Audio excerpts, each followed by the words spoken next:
Hello, I am Purple Foundation and welcome to the SpongeBob SquarePants movie Any% tutorial for original Xbox and Xbox 360. The reason why I'm remaking the Any% tutorial is because the other one is completely obsoleted by a trick that got found very recently that saves over 18 minutes. However, it's only for Xbox and Xbox 360 so far, so if a GameCube and PlayStation method gets found, I will link it in the description and I'll try and make it as clear as possible how you would do it in the route, because the setup will be different. But as long as you have an original Xbox or Xbox 360, it doesn't matter the region, like you are good to go, you can do this route. So to go over a couple of the version differences between original Xbox and Xbox 360, Xbox 360 is a bit more likely to crash than original Xbox because of poor emulation. It's not like super likely or anything like that. It's just a bit more likely. Xbox 360 can have texture glitches, and the loading times on Xbox 360 are actually faster and more consistent. However, original Xbox has faster driving segments, like the paddy wagon drives faster, or at least we believe it does, in which case they both roughly break even to be within a second of each other. However, the PAL version is actually roughly 15 seconds slower because it has slower driving segments. The paddy wagon drives slower for whatever reason, maybe it's to do with the frame rate, I'm not sure. Another thing I want to mention as well is that there will be timestamps in the description. So for example, there'll be a timestamp for No Cheese, for I'm Ready Depression. There'll be a timestamp if there's like a big routing difference with tricks and stuff. So you can easily go to a segment if you can't remember how to do something. I will not be going over super advanced tricks, such as guest jumps, fast corkscrew cycle, and floating block skip, as I feel like it's completely unnecessary for this tutorial, but it will have nearly every other trick. Something I very highly recommend doing is making notes for your first run. I never did it, but I feel like it could help a lot, because this route is a little harder to remember in my opinion compared to the old one, and it would just be nice to have something in a notepad or something like that, so that you don't forget anything and don't lose massive amounts of time. The last thing I want to mention is where you should split. You might have seen people split on token, or finish lines in driving and sliding levels, etc. I would highly recommend splitting on loads. Old runners typically split on token, but I highly recommend splitting on load because you can do token animation skips, which we will go into later. The time save from the token animation split will go into the next section if you split on tokens. So for example, if you split on the No Cheese token and then you skip the animation, the time save from that will go into the next segment, even though it should be in the first segment, No Cheese. So I would highly recommend splitting on load for accuracy and consistency. You can turn autosave on for this run. It would only lose like half a second or something, so if the game crashes or whatever, you can go straight back into it. However, I won't be doing that. So now that that's covered, I can finally get to the levels. So No Cheese is like the perfect level to start out with. It only has a couple tricks and is really short. So you're just going to follow the exact path that I'm taking. And then we're going to get to the first actual trick in the run. So what we're going to do, instead of ledge grabbing like this, we're going to go around using this flower and jump up to by here. So what we want to do, you want to stand about by here and then jump around the flower like this. So go pretty wide out. If you can't do this, then that's completely fine. Just jump like this and get a ledge grab. It only loses like a second. So now you want to hug this left side of the wall. So the first skip that we're going to be doing in this run is similar to Murmurous Slide Skip in Battle for Bikini Bottom. This trick is also called Slide Skip. What we're going to do is we're going to skip a pillar section, which will also skip a button press and having to wait for a pillar to rise and a short cutscene. It saves somewhere around 8 seconds. It's pretty beginner friendly. You don't have to do it, but I would recommend at least trying it. So what we're going to do, we're going to put SpongeBob in this corner like this, and you can store speed for a maximum of about 5 seconds. Optimally, you can do it in like half a second, but for a beginner, like you want to just keep storing speed for about 4 or 5 seconds. And then you're gonna jump space perfectly, and then you'll make it to the other side by here. Now this is the part where I need to explain the importance of holding A to extend your jumps and for jump spacing. So for example, SpongeBob like just doesn't jump very high when you tap A, but look what happens when I hold A. SpongeBob clearly jumps higher. You want to hold A for like the majority of the tricks in this game. It is vital that you know this, and that it's super important that I remind you to do this. And the other thing is jump spacing. So if I did a combination of the two, it would look like this, as opposed to this. I get like nearly no height from this. So you definitely want to hold A, you want to practice holding A, And you want to learn to jump space properly like this. You don't want to go like this, you want to go like this. And that is very important for this trick. You need to learn both of those things. So we're going to go over it again. You're going to put yourself into the corner by here. Then you're going to go in somewhere around the middle of the slide and then jump space perfectly, and then you should make it to about by here. Again, you don't have to do this, but yeah, I would recommend doing it because it's one of the easier tricks in the game. But if you can't do it, that's fine. Just don't reset to it on your first run. So now we're going to get to the second skip immediately, which is Canyon Skip. This saves somewhere around 10 seconds, and it's arguably harder, but some people actually consider it easier. So you want to destroy all those boxes just then. Don't destroy these boxes, only destroy those boxes. So now you're going to jump up to here, and then work your way around to by here, because there's like an invisible wall by here. It's kind of hard to navigate around, but as long as you go wide, you should make it. And then jump up to by here. So because of the physics engine of this game, we can actually get a lot of distance before you actually plummet downwards. And we're going to abuse that for this next trick. So what you're going to do, you're going to spin to get further height than you otherwise would. Like that. And then we're going to do a double jump and then another spin. So stand somewhere around this dark purple spot. Walk forward a bit and spin, and then double jump spin again. Hold A to extend your jumps, and jump space well. And then you should make it. Otherwise, just come down here, hit the buttons, and then do the wall jumps. So again, stand on this purple patch, walk a tiny bit, spin, double jump, spin, and remember to hold A and to space your jumps perfectly. And after that, regardless of whether you hit these buttons or you come by here, you're going to hit this and some lag will generate on Xbox and Xbox 360. If you care about losing the frames, then just hold the camera down like this while you do it like this. Alright, now here's where I need to explain token 1 frames and token 2 frames. So normally SpongeBob and Patrick collect a token and they'll do a little animation which takes about 5 or 6 seconds.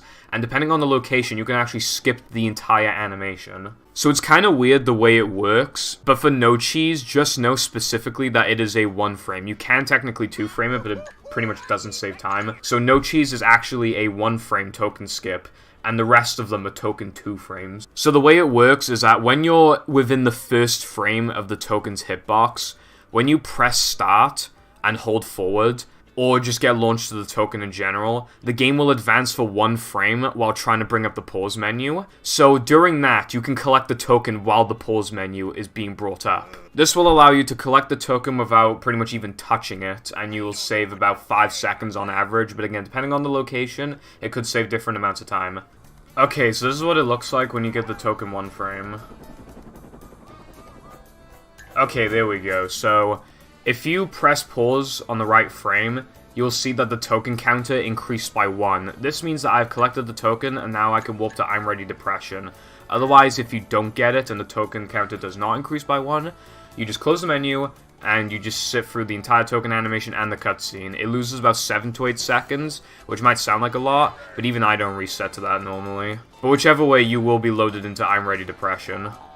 Also, it should be noted that you can 2-frame tokens with the exact same premise, except you'd be a frame further behind than with a 1 frame, and the token counter would not increase by 1 in the menu. So for example, let's say you were to 2-frame a token in I'm Ready Depression. So you press pause, and because you got the 2nd frame, the counter didn't increase from 1 to 2. But when you warp away, and you load back in, you have 2 tokens. That is the 2 frame. There is 0 indication that you got it other than that. So it is very risky, would not recommend it at all until you're a pretty good player.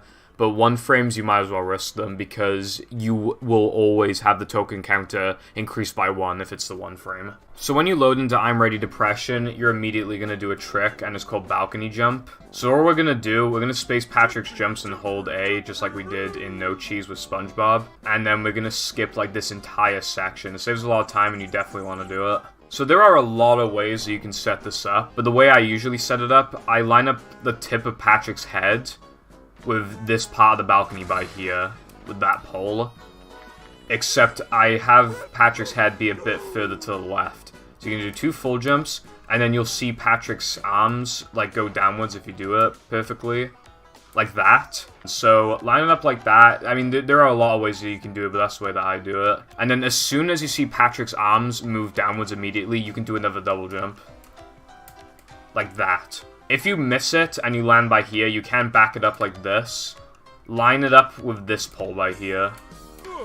However, I find it a lot harder than just doing it normally. So you might actually find it easier to just jump back to by here and try it again, instead of doing the backup, but that is slower. Okay, so now we're gonna get into what was previously one of the worst tricks in the game, until we understood it better. So this is called creek skip, and all we're gonna do is spin double jump over to that side, and then we're going to damage boost ourselves up to those buttons and hit all 4 of the buttons. We are supposed to do it with SpongeBob's guitar or Patrick's throw. With this route, we do not have the tokens to do that, and there are 2 ways that you can do this skip. One of them is much easier than the other, but I'm going to show the regular one first because it's 30 seconds faster. Okay, so the way you want to do this trick, you want to walk off of this, but you want to spin just before, just like with Canyon Skip, and then you're going to do 2 full jumps, and remember to hold A for your jumps, and to jump space perfectly. For this trick especially, it's very important that you do that. So this is what it will look like. And then you should be able to ledge grab by here. I practiced this and forced myself to get him multiple times in a row, so you should probably do that too. So this is what it will look like if you were doing it in any percent. The enemies would be in the way, we just move a bit to the left. So that's what it would look like in a run.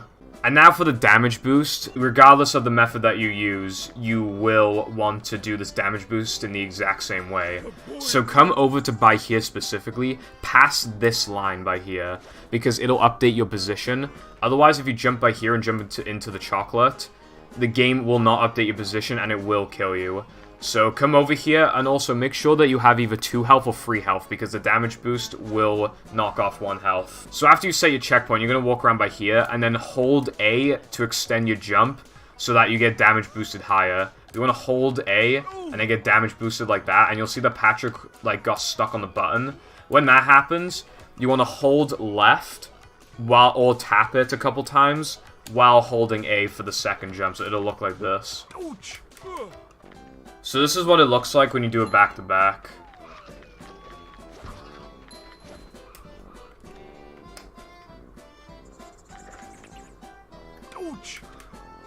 It's kind of hard to explain, so I apologize, but essentially you either want to hold left or double tap it like this after Patrick's damage animation ends, and then you're going to hold A for the jump. Or you can double jump. Sometimes you get the double jump like that. After you get up here, what I would recommend doing now is jumping to here, and then slowly inching your way across, and then seeing if you can hit both of the buttons at once. Because if you're too far to the left, you won't be able to do that. So for beginners, I would highly recommend doing this. And then as soon as you see that these 2 have been hit, you drop down, so it'll look like this. And then the cutscene should play.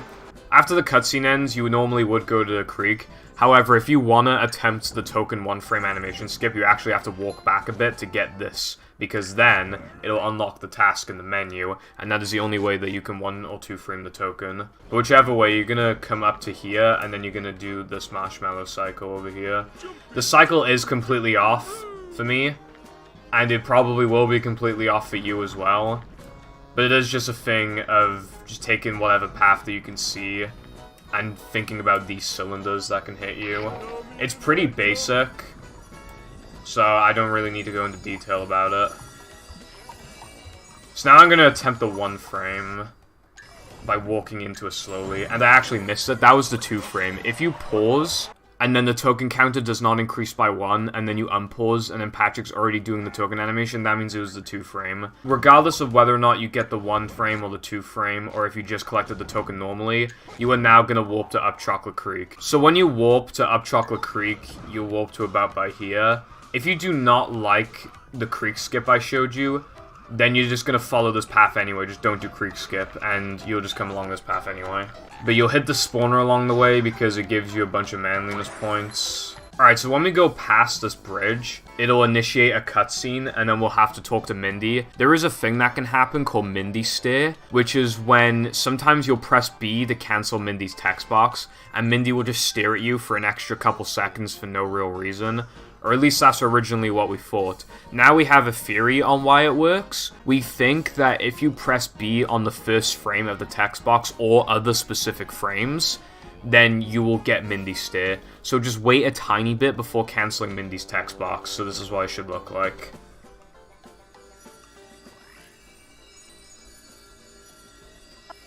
So that actually got me Mindy steer. So that wasted a couple seconds. So it is a little random, I think. But just don't skip the text box instantly. If you get Mindy steer multiple times in a row, then you probably want to reset your console because it'll probably just keep happening, or at least that's the theory. But either way, it's only a couple seconds, and if you didn't do Creek, then you will not have enough for Cartwheel, which is the move that I'm using right now. However, if you did do Creek, then you will have enough for Cartwheel. But even if you don't have enough, then you're just going to come along this path anyway. And now you can either go on this trampoline and then get the token casually, or you can do this, which saves like half a second. So you jump up to here and ledge grab, go around the side by here, and then jump into the center of this trampoline so you can 2-frame this token. So if you did Creek skip already, then you're going to warp to the very first token.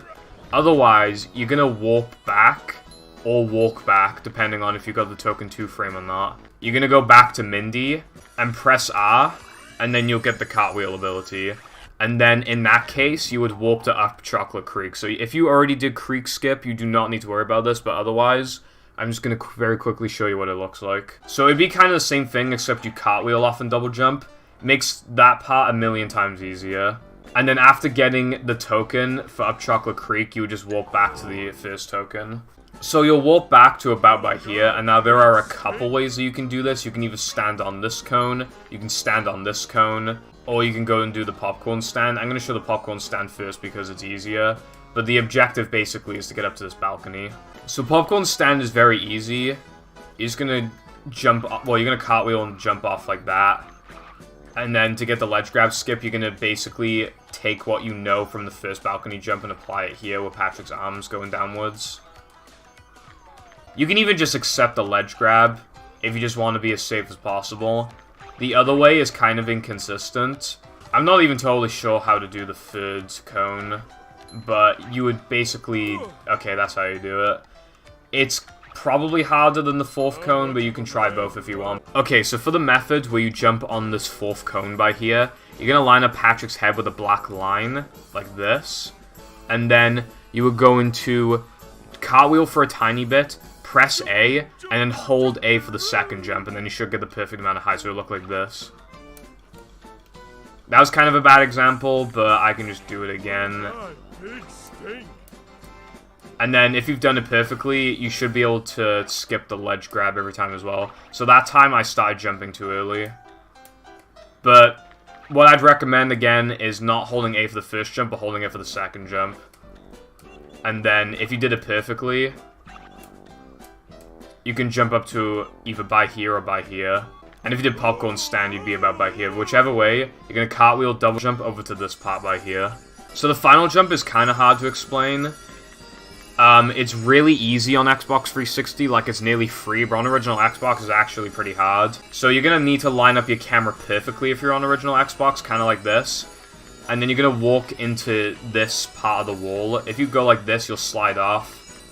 So you want to have it lined up like this, and especially because on original Xbox, to get this trick as consistently as possible, you need a perfect camera angle. So you're going to have it lined up like this, and you're going to do 2 full jumps and hold A for both of them like this. And then Patrick's arms will flail downwards if you got it. Like that. Again, on Xbox 360, it's a lot easier, so there's a lot more leniency. But I guess the collision isn't as bad on Xbox. So it's a lot more precise.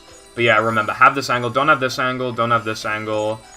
Do it like this, and try it a couple times, and if you missed it, it might be because you didn't space your jumps out properly, but it might also be because the camera angle is bad. So in which case, try and readjust the camera, and then go for it again. And then when Patrick's arms flow downwards, you just do another double jump, and you'll go by here, and then you just walk into the token.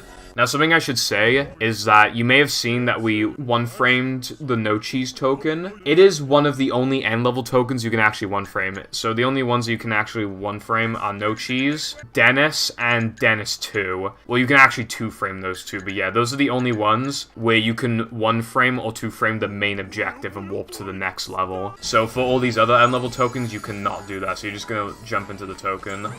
Okay, so this is the first driving level of the run. With the other route before Mindy Skip existed, we used to have to do 7 tokens, 4 of them being from here. But now we do 5, and they're all the same, except we don't do these 2 tokens by here. So the worst segment in the run is cut down from like 9 minutes to about 3 minutes. But anyway, there are also a couple things to explain. As I said in the beginning, PAL is slower by about 15 seconds total in any percent because of the driving. Another thing as well is that it's believed that original Xbox and Xbox 360 have different driving speeds, but I think the difference between them is very small, so you will not lose much time to driving. And again, on 360 the loads are faster anyway, so it about breaks even. And now there's one more thing that I want to explain, but I needed to actually activate first. So that text box, the collect nitros text box, sandwich crash is a thing that can occur if you see that text box twice before restarting the console. Let's say I messed up in this level and I had to reset. If I saw that text box again, the game would crash and I'd have to restart the Xbox. That is really inconvenient. However, there is one, or actually 2 ways to avoid it. The first one is to play on the German version. For some reason, the German version just cannot get sandwich crash. However, again, the German version is the PAL version and the PAL version is slower.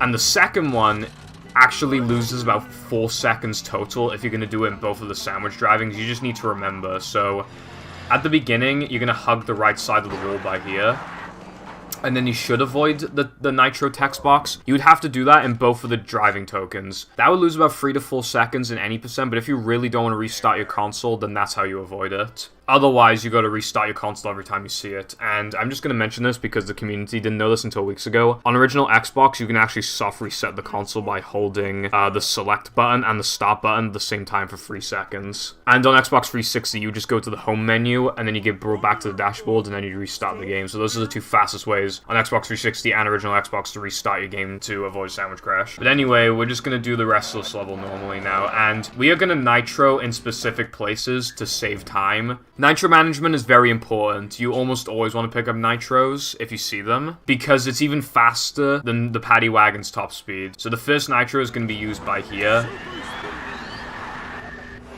And then just follow the path that I'm taking for a while. Another thing as well is that you don't want to take your turns too hard or else you'll lose too much speed. So do it like a kind of soft turn like I did just then. Don't do a really hard turn or else you'll lose time. And you want to do that for a lot of the corners, because then you're not losing as much speed, if any at all. So the second place we use nitros now is coming up in a second. So you collect that second nitro, and then you want to nitro across this park. You don't have to take the turn like the exact way that I did it. You can cut out less of the grass if that's easier for you. Okay, so now you want to take this right path. The left path is actually slower, believe it or not. We never ever take the left path. And then you're just going to hold on to your nitros for a while. Okay, so now you want to take this path. And remember, don't take too tightly of corners, so just go around like that. And then for this water section, just inch your way across, and then as soon as you pick up this nitro, just nitro across like that. Use your free nitros by here. And then nitro across this, because I believe it saves frames. And then for this last cycle, there'll be a wrecking ball. You want to hope it's not in the way. Otherwise, you might want to slow down. So you're just going to go around like this, and then as you turn the corner by here, nitro. And then nitro across here. And then you're done with the level, basically. So now at this point, you should have 5 tokens entering this level, and that's very important because we need 5 tokens for the bash ability. And this will allow us to do new tech called bash boosting. So bash boosting is when you're damage boosted and you hold Y during the damage boost, and then SpongeBob will bash in the air. It'll basically buffer a bash, so it'll look like this. So hold Y now, and then you can do that. You don't want to mash Y, you don't want to press it, you want to hold it, especially because holding Y makes you bash higher anyway. So again, it'll look like this. And we're going to use this tech a bunch of times throughout the run. But what you want to do, you want to jump up to by here and just bash this and walk across. Skip the cutscene, and then we're going to do our first bash boost. So come up to by here, line it up kind of like this, and then do a double jump spin. And then hold Y, and then jump, and then you'll land up to about by here. You don't have to spin, but I find it to be easier and faster. But then you're going to walk across by here, jump down. And now there are a couple ways that you can do this next part, so I'm actually going to kill the Spiz just to get them out of the way so I can show it clearer. So there are 3 ways to do this. The first one is just to go around casually like that. The second one is to double jump spin over to by here, and then jump up to by here, and then jump across. This is a few seconds slower, but you might find it way easier than doing the bash boost. And the third way to do it is with the bash boost. So have your camera kind of lined up like this, and then do a double jump spin, and then hold Y. And then you'll make it across like that. That is the fastest way to do it. So something that I forgot earlier that is actually important to bring up is the existence of cacti glitch. Cacti glitch is when, let's say you go to do a double jump bash boost into cacti and you mess up and you die. Sometimes, not always, but sometimes when you go back to do it again, you'll get this weird thing called cacti glitch, where it won't push you in any direction, right? Like, you'll just be stuck in the cacti pretty much. So this is what it'll look like. So you'll just stay in place sometimes. If you stand still and you have extra health, like the bash boost might actually work the second time. So sometimes it'll just randomly fix itself. Sometimes you need to die again for it to fix itself. Sometimes you have to reload for it to fix itself. So it's a bit of a mess. It's kind of random, but yeah, I thought it was important to mention that. Okay, so for this next trick, there were also 3 ways to do it, and I'm going to show the easiest way, which loses a second. Stand a bit in front of this flower and press Y, and you'll see the SpongeBob kind of flails downwards a little bit like Patrick does with balcony jump. That means that you can now jump. So you just jump across like that, and that loses a second. And now, you can either do right gang or left gang. That is what we call it in the community. I'm not exactly sure how to do left gang, and in my opinion, it's way harder. You kind of like hold the stick back and then hold it like up left. So you hold back and then hold up left like that. But I find right gang to be easier, so I'm going to show you right gang. So you jump up to about by here. Don't let yourself like slip off like this. Just jump up to by here.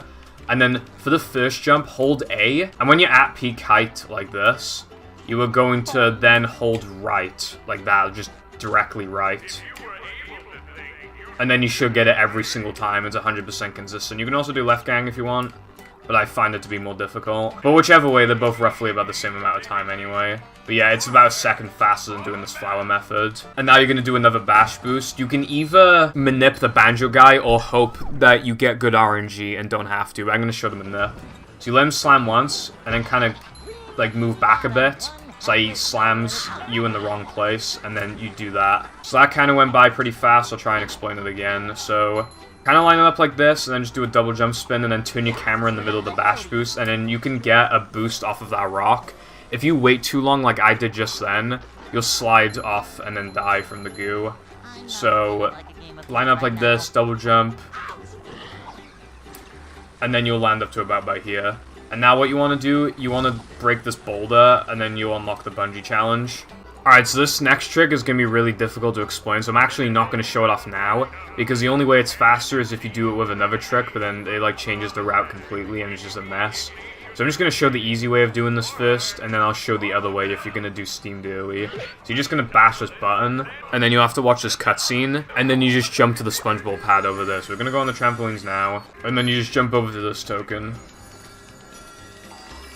Alright, so I'm going to show the fast SpongeBob cycle. If you don't want to bother with a cycle, then that's fine. This is like basically the only cycle in this challenge. But if you want to do the fast cycle, it saves like 3 seconds, so I'm just going to show it off. But you're just going to hold forward now, and then try and take an optimal path. Just try and cut the corners and stuff. And then you're going to stay on the edge of the third block by here. So stay by here, do not go past this point, and then when the block moves downwards, then you hold forward, and then hug this left side. And then you go around this corner, and then you should be able to cross the fan without getting cucked. So then you can just take a direct path, and then you'll make this cycle every time. And you can 2-frame this token. After every SpongeBob, it tried to fade me out. You can actually press pause during it. You want to warp to bungee during that so that you don't waste a load. But now we're going to do some new tech, but don't worry, it's really easy. So this is the first bungee challenge of the run. You'll see that when I dive downwards, it takes a while until it gives me another dive to do. So what you want to do, put yourself underneath this target, and then you'll have infinite dives until you mess up like this. And then it'll get rid of infinite dives, but otherwise, you'll have them, like, permanently, so you're just gonna... I'll show you the faster cycle now. This is exactly what it'll look like if you do it optimally.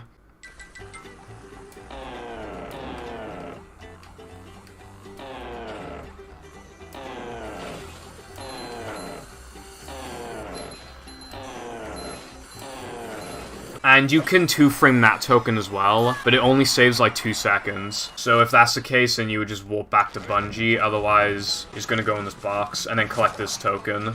So if you want to go and do the Steam token now, which is like an intermediate trick, which I wouldn't really recommend until you have like somewhere in the low 130 range, there's like a double bash boost thing that you can do that saves 17.5 seconds. You have to go out of bounds and then do some crazy stuff. Or you can take a super casual path, and both paths are completely different. So I'm going to show the casual path first, because I feel like that's what most people are likely to do. So you just go on the trampoline, and then bash this button, and then just wait for the cutscene. And then what you would do, you would jump over to this floating block pad by here. And then you do the Steam token, but if you do Steamed early, you would actually do the Steam token and then come over here and do this. You would do the floating block token, and then I'm just going to show you what the Steam token looks like now, and then we'll do the floating block token later. You want to get the box, and then you want to double jump spin across. You can also jump, spin, jump. Some people find that easier. So you'll do the first jump, and then do a spin, and then do the second jump. And then the Steam will always hit you. Don't try and jump over the Steam, there's no point. And then you can double jump spin across here. You don't have to if you don't want to. It only saves like half a second. And then you jump down to by here, and then do a double jump spin across here. Then do a double jump spin across here. And then you're going to double jump into this corner because you have a lot of leeway to do that. It might look a bit scary, but it really isn't at all. But whichever way, you're going to get the token. And then the ending is also different if you did Steamed early or not. So now I'm going to show Steamed early. You do have to have free health to do Steamed early. So if you have 2 health or 1 health, like, you're just going to have to go and get some more health or kill yourself before doing it. So what you're going to do for Steamed early, get this guy out of the way. If he hits you, then go and get that patty over there. So you can jump off to this part of the goo. It's completely free. And then you're going to jump underneath the map like this. Don't spam A for these jumps, you will die. So just time them, like this. But now you're going to make your way across. Line up like this with like the free lines by here. And then make your way to by here. And then when you're ready, fall down a bit, and then double jump spin over to here. And make sure you jump to the very tip of this rock, or else it will not update your position. So now, you're going to do 2 full jumps and bash boost. And then land by here.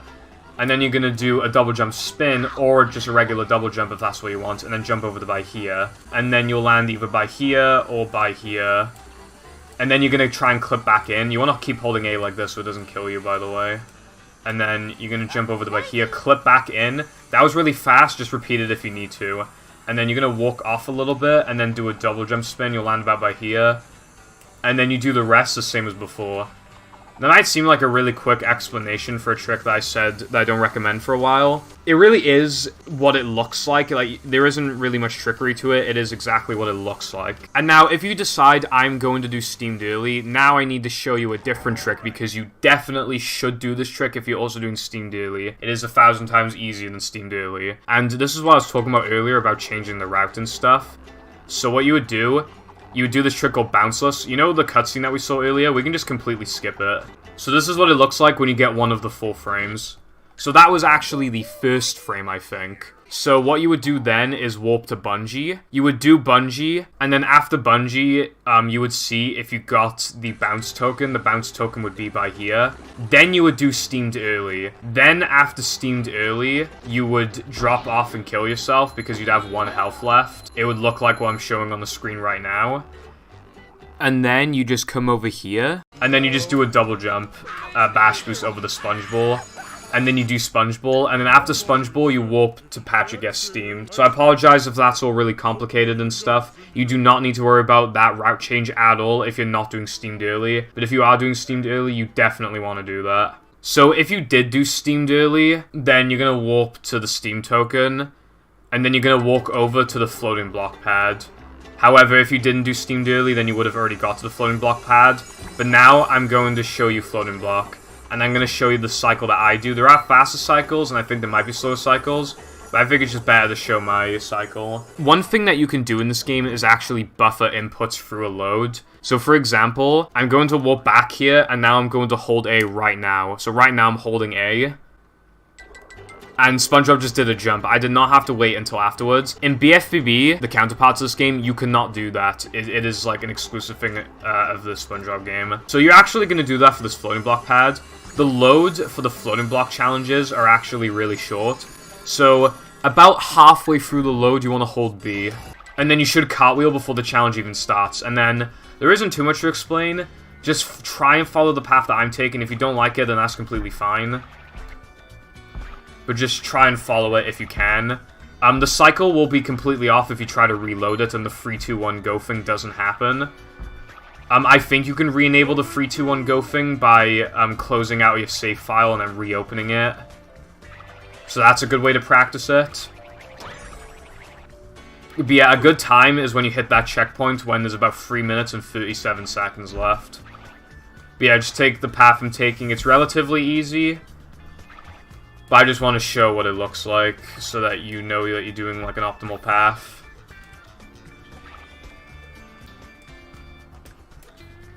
So now the cycle has ended, so now I can take time to explain something. When you're going across these ice cubes, don't just tap A, because you might accidentally ledge grab on them. If you ledge grab an ice cube block, you are guaranteed dead unless you get a 1 frame. So if you pressed A at the right time, you would actually get a double jump instead of a single jump, and then that would save you from dying from these ice blocks. But to avoid that, just make sure you don't grab the corners and just hold A to extend your jump so that that can never happen. But yeah, you're just going to take this path, and then you're just going to collect the token. So again, if you did not do steamed early, then you would have already done this by now, and then you would have gone and done the steam token. So I'm going to show you what the ending looks like if you did not do steamed early, and then I'm going to show you what it looks like if you did do steamed early. Okay, so if you did not do steamed early, then after doing steamed, you're going to go in the box, stand about by here where this pebble is, and then do a double jump spin. Don't hug the right side of the corner too much, or else you will die instantly. And then you'll land to about by here. If you land about by here and then die, it'll still checkpoint you by here. So then you're just going to bash the button. And then you'll walk over and jump up to by here, because there's also an invisible platform by here. And then you just bash these buttons and then collect the token. So now I'm going to show you what it looks like, the ending, if you did do steamed early. Okay, so after floating block, you'd stand about by here. The cycle is off for me, but you would want to do this instantly. You want to jump by here and walk across to about by here so that it updates your position. Don't immediately do the trick after, like, as soon as you touch this part. Like, kind of walk around by here a little bit. And then what you're going to do is double jump spin, bash boost up to that part by there. It's called arena skip, so I'm going to show it now. Alright, so that's what it'll look like. You might actually not want to hold A for those jumps, it depends. Because if you go past the cacti, you'll have nothing to bash boost off of and it'll just instantly kill you. But anyway, when you get by here, stand to the corner by here, and then just do 2 full jumps across, like just hold forward. Don't go too far to the left or right, or you may jump down here, you may die, etc. So now you're going to jump up by here, hold forward, jump on these boxes, and then bash these buttons and get the token. Again, I apologize if all that was kind of complicated. Basically, do bounceless if you're going to do steamed early. Steamed early saves 17.5 seconds, roughly. And bounceless saves 6 seconds. Okay, and now we'll be doing the first sliding token of the run. Now, just like the driving tokens, we used to do 7. And now, thanks to the new reroute, we actually do 5. But we do 2 here. The second one is nearly identical to the first one, though, depending on the tricks that you do. So you're just going to take the casual path for quite a while on this. Okay, so when you get to about by here, we're going to do a trick called dumb jump.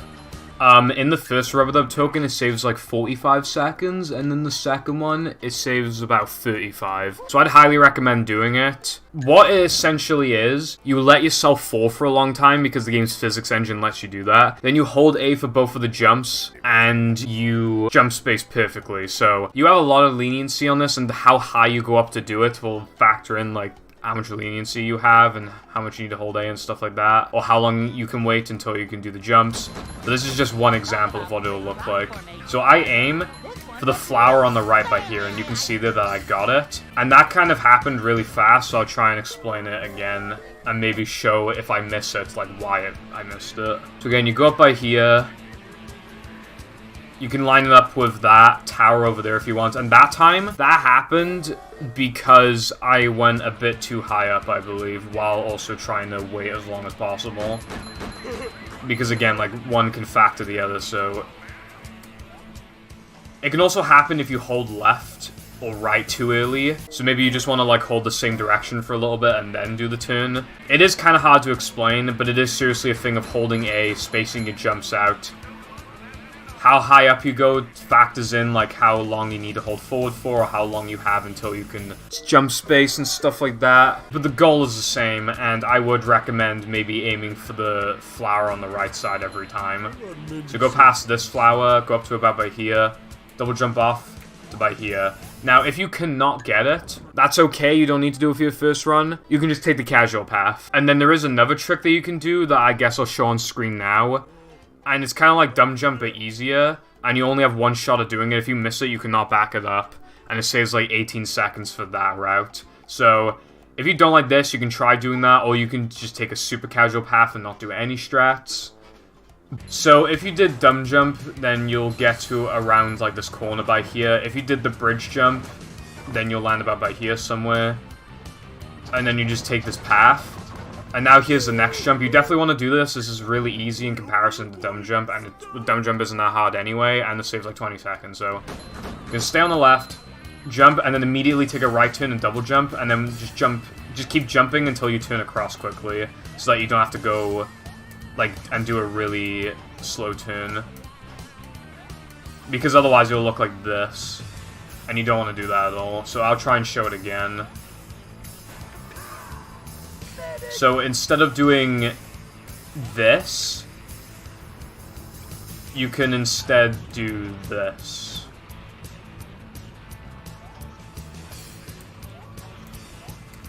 Like that. And if you did dumb jump, these enemies will not be here unless you died. But if you didn't do dumb jump, then the enemies will be here. If you did dumb jump, the collision will still be active and it'll be really weird. So in that case, you just want to go around the side like this throughout the entire turn. Otherwise, you can just cut the corner on the turn. And then you just hug the left side by here. Okay, so now the rest of Rubber Dub is going to be the same no matter what. So you just take this path, remember spacing your jumps and stuff. Don't press A frame before you land or a frame as you land on these platforms, or else it'll make you do a 1-frame jump and it'll cancel all of your speed. So don't press A like as soon as you touch the ground, just wait a little bit. And then you get to by here, and just take the corner. And then just let yourself fall into this trampoline. You will never miss that trampoline, so don't jump onto it, just let it, you know, just fall onto it. Okay, so at this point in the run, you should have about 12 tokens. And you unlock the smash move. Now, I'm using cheats and stuff to get across all the levels easily, so I have 0 tokens, but I would have 12. And the manliness points are wrong. We call them manlies for short. I should have somewhere around 1500, and you might be wondering, oh, well, how do I know if I have enough then? Don't worry. With the old route, the manly route was pretty scarce. With this route, you will hardly ever have to think about it. You will almost definitely have enough for everything. But yeah, so this is where things can change a little bit. You could either do slide jumps, which is a bunch of 2-frame jumps, and then you do, like, a token early, but you don't collect the token now, you collect it later. Or you can just do it very, very casually, which you can do. It loses like 20 seconds though, so I can show this first, and then I'll show the casual path. Now the good thing about this route, with the old one before Mindy skip existed, we had a route where you had to do the slide jumps, and a lot of people were discouraged from running this game. Some people would even run on GameCube just for this, because on GameCube this level's in 30 FPS, which means that the jumps are a lot easier. If you did not do the jumps, you have to do a completely different route basically. But now, all that changes is one small route change, and you'll lose about 20 seconds. So it's nowhere near as big of a deal and is much more beginner friendly. So I don't have to go into as much detail on this as before, but I'll still try to the best of my ability to explain this. So if you're going to do slide jumps, just cartwheel over here and get to this barrel. So what you're going to do a precise double jump and ledge grab onto the edge of that tube. I got rid of all the enemies just to show you easier. So don't like hug it like this, or else you'll hardly ever get it. Don't do this. Go to the corner by here and then do a double jump and grab like around the side like I tried to just then. Grab around it like this. Don't try and grab it like by here. Go around and try and grab it by like the corner of this specifically. So do 2 full jumps, space out your jumps perfectly. Hold A for them. I'll try and do it a couple times in a row. Like this is what it'll look like.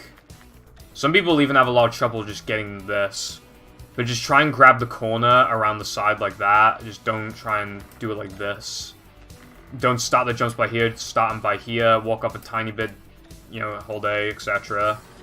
And eventually, you'll get consistent at ledge grabbing this spot by here. And when you do, press the upgrade menu and bring up the upgrade menu. I have all of them unlocked because I have the cheats, but at this point, you would only have health, spin, and bash for SpongeBob, and health, spin, cartwheel, and smash for Patrick. And what we're going to do, we're actually going to upgrade cartwheel now. You do not want to upgrade smash yet. You want to upgrade cartwheel, and if you're doing slide jumps, you want to do it now because it saves frames. Otherwise, just do it whenever you can in this level. And you can skip the cutscene as well. And then, what you'll notice now is that you actually have a little bit of leniency before you get dropped off. So you can actually jump. So when you get the jumps, you will immediately like get slid backwards. Let it happen and then start jumping. And then you'll have to do a bunch of 2-frame jumps to about like a third of the way up the tube.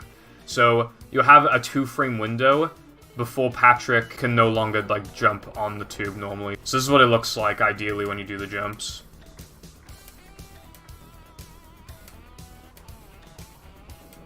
And you would jump to about this area, and then you would jump down, jump into this enemy, kill this guy, and then cartwheel around like this, and try not to get hit. And then during that cutscene, before that cutscene starts, you want to ledge grab by here, so that when the cutscene is finished, it will not force you to be over by here. Like, it won't teleport you over. So if you ledge grab just before the cutscene starts, by the time the cutscene ends, when you skip it, you'll just be by here, which saves a few seconds. But yeah, now I'm going to go over it in more detail. So when Patrick is doing the first frame or the second frame of the jump, like depends on if he has a single jump or a double jump. So one of them, you'll have the opportunity to do a double jump, and the other one, you can only do a single jump, which is arguably harder. But the way that I do it, I don't even act as if I ever get the double jump. I only do single jumps for consistency. And when I do, I focus on Patrick's left foot. Now, it does matter on input lag and stuff like that. Maybe using a CRT and there's no input lag whatsoever. The setup I'm using has like 2 or 3 milliseconds of delay. What I base it off of is when Patrick's left foot is about to touch the tube, or it actually does. So I'm focusing on Patrick's left foot, and I'm holding A. Like, I'm hitting the button pretty hard to try and get into a pattern. And sometimes you saw that I did not have the opportunity for a double, like that was a double jump. If you do it a frame later, you will only get the single jump. So again, it'll look like this. And if you're having trouble, like if you miss it, you can try and hug the sides like that. I sometimes find it harder, but sometimes I actually kind of find it easier, so I guess it just depends on what you feel like. But if you start missing them and you start going down like this, if you're towards the end of the tube, don't try and recover it like this. There's no point. Just let yourself fall back and then try it again. You'll be able to get into the pattern of it much easier if you do that. So if you start missing it like this, just fall back down and try it again. Unless you're very close to hitting the trigger to spawn the enemies. So again, it'll look like this. You get to about by here.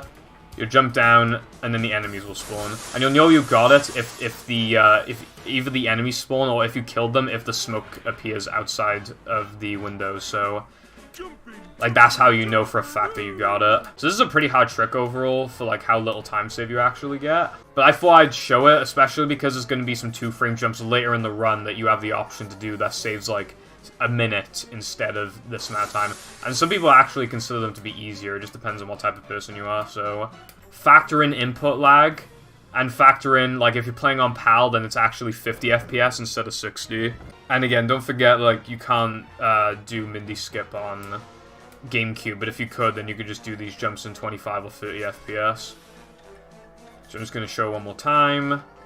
You jump down, kill the enemies. Before the cutscene spawns, you would ledge grab by here. If you don't want to do the jumps, then that's fine, then you just cartwheel over to here. But now you're going to do the rest of this level the same for a while. So either way, you're going to make your way across. Don't collect that token, by the way. You do not at all want to get it right now if you did the jumps. So you're just going to take a casual path for a while. So for this guy, he'll usually shoot either from the far right or the far left, so just try and go in between the bullets like I tried to just then.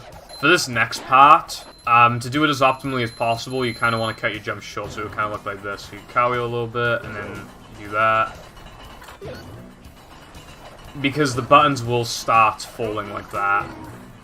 Or like the platforms with the buttons on them. So to do it optimally, like that's what it looks like, and then go to the far left like this. And then you slam this and come down here. And now this is where a token that we originally did for free now becomes kind of a difficult thing to do because of a one frame. You can either just not do it and you'll lose like 17 seconds, or you can do it first try and save the 17. You have a lot of leeway with this in terms of like how much time you actually lose. So basically, when Patrick gets hurt, he has 3 different damage animations, and you have 1 frame after the damage animation ends to press A on all of the 3 damage cycles. The damage cycles are 100% consistent. They're not randomized for which ones actually happen. They happen in a specific order. When you restart the console, it'll always start on a specific cycle, and it'll always cycle between the 3 animations. 2 of them are pretty close together, and 1 of them is pretty far off of them because it's much shorter. In Battle for Bikini Bottom, for example, they do a lot of SpongeBob 1 frames. We do not see any SpongeBob 1 frames here. It's basically like that if you've seen that. So a frame after the damage boost ends, you have 1 frame to press the A button, and remember holding A, spacing your jumps, etc. Like, you gotta do that for this trick.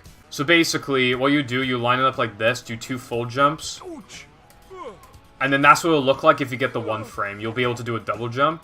But that was just one of the animations, so you can do that if you want to, but again, it'll be in 50 or 60 FPS, it'll be pretty hard, it only saves about 17 seconds, it's not needed at all. So, I mean, if you want to, what I'd maybe recommend is trying it, like, once, and then if you miss it, then just go around casually. Alright, now I'm gonna try and show you, like, the fastest possible path to take for this. The good thing about this is that you get to hear the really good music for this token. But yeah, I got hit there, but just ignore that. Like, this is the general path that you're gonna take. Or about, like, roughly the same. Whichever way, you'll get to this token. And then you just take the casual path for a bit. Okay, so now when you get here, you're gonna do a pretty big skip. You're gonna jump on this trampoline, jump back a bit, and start going forward again. And then go on this ice cube. And then when you get, like, pretty much launched up to peak height, you're going to do 2 full jumps, and then you should land by about there, so it'll look like this.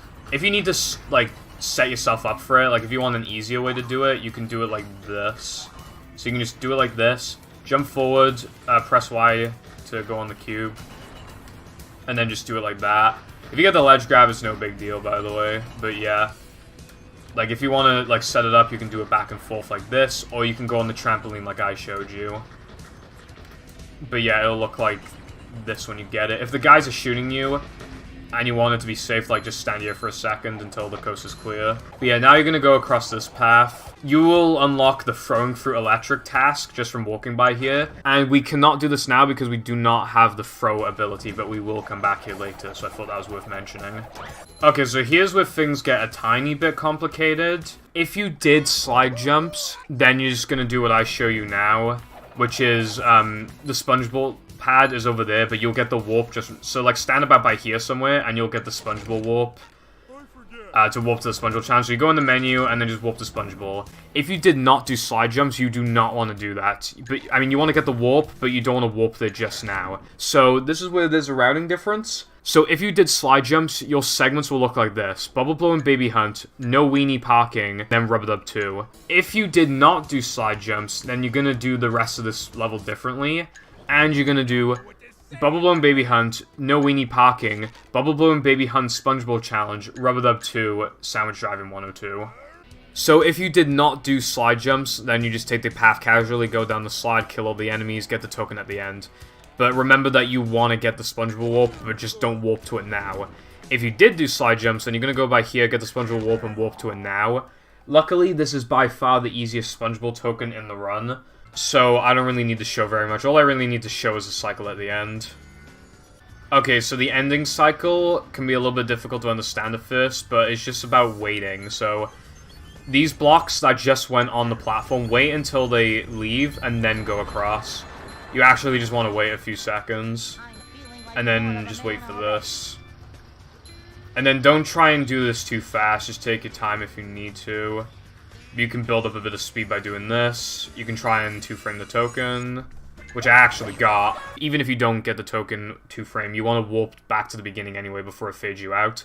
And then this is where you collect the token. Otherwise, if you did it casually, then you just go down the slide, kill all these enemies, and then you'll spawn by here and get the token, right? So at this point, you will either have 14 tokens or 15 tokens, depending on if you did slide jumps or not. But yeah, now you just collect the token and let the level end.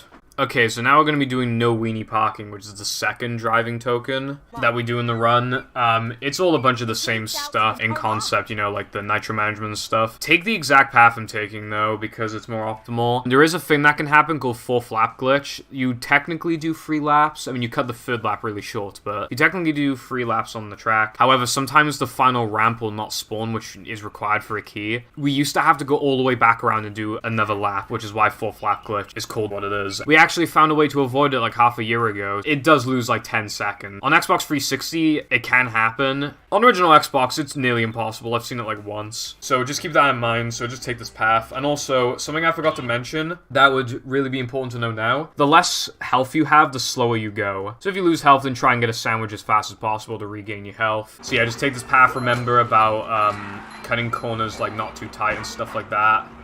Try not to bonk like I did just then. Just nitro across there. Go on the right side of this left path. And then just take this path. And then nitro up this ramp as soon as you land. And then go across here. Nitro around the corner when trying to grab that other nitro. Go on the right side so the hot sauce doesn't get you. Now you want to take the top path, because I believe it's more optimal for nitros to do that. And then go around here, and then around this corner you can nitro. And then you can nitro up this ramp as well if you want to. Going up ramps is really slow, especially on PAL 360, so you usually want to nitro up ramps, not 100% of the time, but for like all the ones in Weenie Parking you want to, pretty much. Or at least all the main ramps. And then you basically just do the same thing again. You want to go on the left side again, by the way. So you go on the left side, and then when you get to by here, slow down and turn around like this. And then as soon as you turn around, like nitro, so that you go top speed immediately. We call that like fast key or key early. You can pretty much call it whatever you want. It saves like 2.5 seconds, but if you don't like it, then on lap 2 you just take the right path. Now you want to nitro. Don't hug the left side too much, or you might actually go out of bounds, or the hand will grab you, or something like that, and you'll lose a bunch of time. So don't hug the left side of the ramp too much, but also try and not hug the right side or the middle too much, because otherwise you'll get hit by the hot sauce and lose a tiny bit of time. Although luckily there is a patty by here if you need it. But yeah, now you're going to take the bottom path. Go around like this. Nitro around this turn. Something I forgot to mention earlier, if you're going to chain nitros, you can just hold the R trigger, by the way. You don't have to keep pressing it. So you'll know that you didn't get full flat glitch if this ramp drops, like, over there in the distance. If you drive to about by here and it still hasn't done it, then what you want to do, you want to drive back to about, like, maybe by here, and then drive forward again. And then it should work after that. I don't think it's guaranteed, in which case you might have to drive all the way around, but on 360, like, that's how you avoid it. But yeah, now you can just use that nitro, and now you wait on this nitro a little bit, and now you use it, and then you land into this key. Now the gate is open, but we don't want to go to the gate yet. So, if you did BBBH SpongeBob already, then you're just going to go from no weenie parking to Rubber Dub now. If you did not do SpongeBob, you're going to go from no weenie parking to SpongeBob. You might want to have her in the same split or as a separate split. It's up to you. And then you're going to warp from SpongeBob to Rubber Dub. So essentially, the backtracking that we're doing now is this, if you didn't already get it, and then Rubber Dub 2, and then Sandwich Driving 102. However, I will not be showing these in this tutorial because they're basically identical to what I already showed you. So again, it's just, for the Rubber Dub, it's the same exact thing, except you don't have to watch like 2 cutscenes. If you can't do Dumb Jump, then just go around, etc. And Sandwich Driving is almost 100% identical, except for like 1 Wrecking Ball cycle. But whichever way you're going to do Rubber Dub, then Sandwich Driving, then you're going to warp back to no weenie parking. Now at this point, you should have 17 tokens when you walk back to no weenie parking. You cannot see your token count like in the middle of driving levels, but yeah, you should have 17 by now, and then you just drive to the end. Because you got the keys, the gate is already open. Alright, so after getting the token, you're going to load into Frogfish. What you want to do as soon as you load in here, while you're waiting for Frogfish to charge you, is just upgrade Smash. I already have all the macho upgrades apparently, but yeah. Just upgrade Smash. And then you're gonna wait for him. Don't do it too early or too late. If you die, then you'll have to respawn like and kill Frogfish again because his health will go back to full. All of the bosses go back to full health if you die, except for Neptune, and that's if you're on the final phase. So you're gonna stand about by here. Now there's a thing that can happen. Slam the top of this tongue's head. So try and slam it at the top. Because before it goes back on the ground, you'll stun it just before, and then you'll save like a second or two, so it'll look like this. Otherwise, you have to wait for the tongue to appear again, and then you kind of stay back by here a bit, and then slam, go back a bit, slam. The tongue might be out of bounds by a bit. You can just double jump and slam to it if you want. However, you might not want to do that because it's risky, in which case you just wait for it to come towards you like that, and then you get the token. Okay, so you're gonna load into Rock Slide now, and this is the 3rd sliding token that you'll do in the run, and it's also the longest, but you also like do the most amount of tricks. So just kind of follow the path that I'm taking now. You don't have to cut this corner if you don't want to. I'm just showing you what it would look like if it was optimal. This, I don't even recommend this for beginners, but you can drop down. It's kind of like a pseudo dumb jump. It saves like a second. However, here's something that you definitely want to do because it saves like 10 seconds. Jump to this part of the monster, and then you get damage boosted over to the other side. By the way, you do want to hit a couple things along the way, because even though driving, like, losing health does make you drive slower, that does not happen for sliding for some reason. We are going to get some manliness points here, and I did say before that it doesn't matter that much, and it really doesn't, but you can hit all these for free. So, for example, like, hit this, and then you'll regain all your health very quickly. Jump to this trampoline, by the way. You'll jump down to by here. Don't go on the left side, it's way slower. And then you can, like, kind of cut this corner if you want. Yeah, again, like, that isn't obviously needed at all, but I'm just showing you, like, what a fast rock slide looks like. And then by here, you can cut the corner. Do a single full jump, like, hold A and do a single jump down here. Now, here's where, like, the first, like, proper trick in this level comes up. So, you see this light by here? Go past it and then immediately take a far right. So go like this. Don't do it too early. Don't do it in the middle of that thing, of the pole. Do it as soon as you pass it, because otherwise you will die. But yeah, now you just take the same path again, and then you get hit by this TNT. And then you're gonna go on the left side by here. And now we're gonna do another thing. Just wait a little bit, do a jump, and then do another jump, and then you'll land about by here. You can actually get like this really weird 1-frame boost or 2-frame boost. I'm not sure how big the window is. But yeah, like if you get the 1-frame boost or whatever it is, like you'll boost pretty far forward and you'll save like 2 or 3 seconds and you'll land somewhere about by here. But anyway, just hit these enemies and then take this left path. Okay, so by here, get hit by this. Jump over this. And then you should have 1 health left. And then grab this. Okay, so out of the 2 ways that you can do this part now, I'm going to show you the much easier way first. It's completely free, and you can get more manlies. So you go by here, you jump down. And then you just take this path. You can hit something if you want. And you come down here. And you get checkpointed by here as well. So even if you mess up the ending, you spawn back by here as well. Much easier than the other path. Okay, so this is the path that you take if you want to do the harder method. That saves maybe about 6 seconds. If you miss it though, you lose like 50 seconds, so just keep that in mind. But yeah, you just take this path. If you have enough health, then maybe hit one of these if you want. You're gonna drop down. Do a single jump. Zoom in the camera. And when you pass that flower just then, you take a hard left and hold A, and then you should drop down to about by here. It actually isn't that hard at all.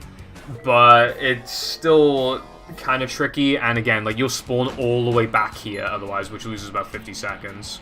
But yeah, whichever way, you're gonna end up in the same place, so now you get by here. Go to the right side, it's 1 second faster than the left side. I don't know why, it just is.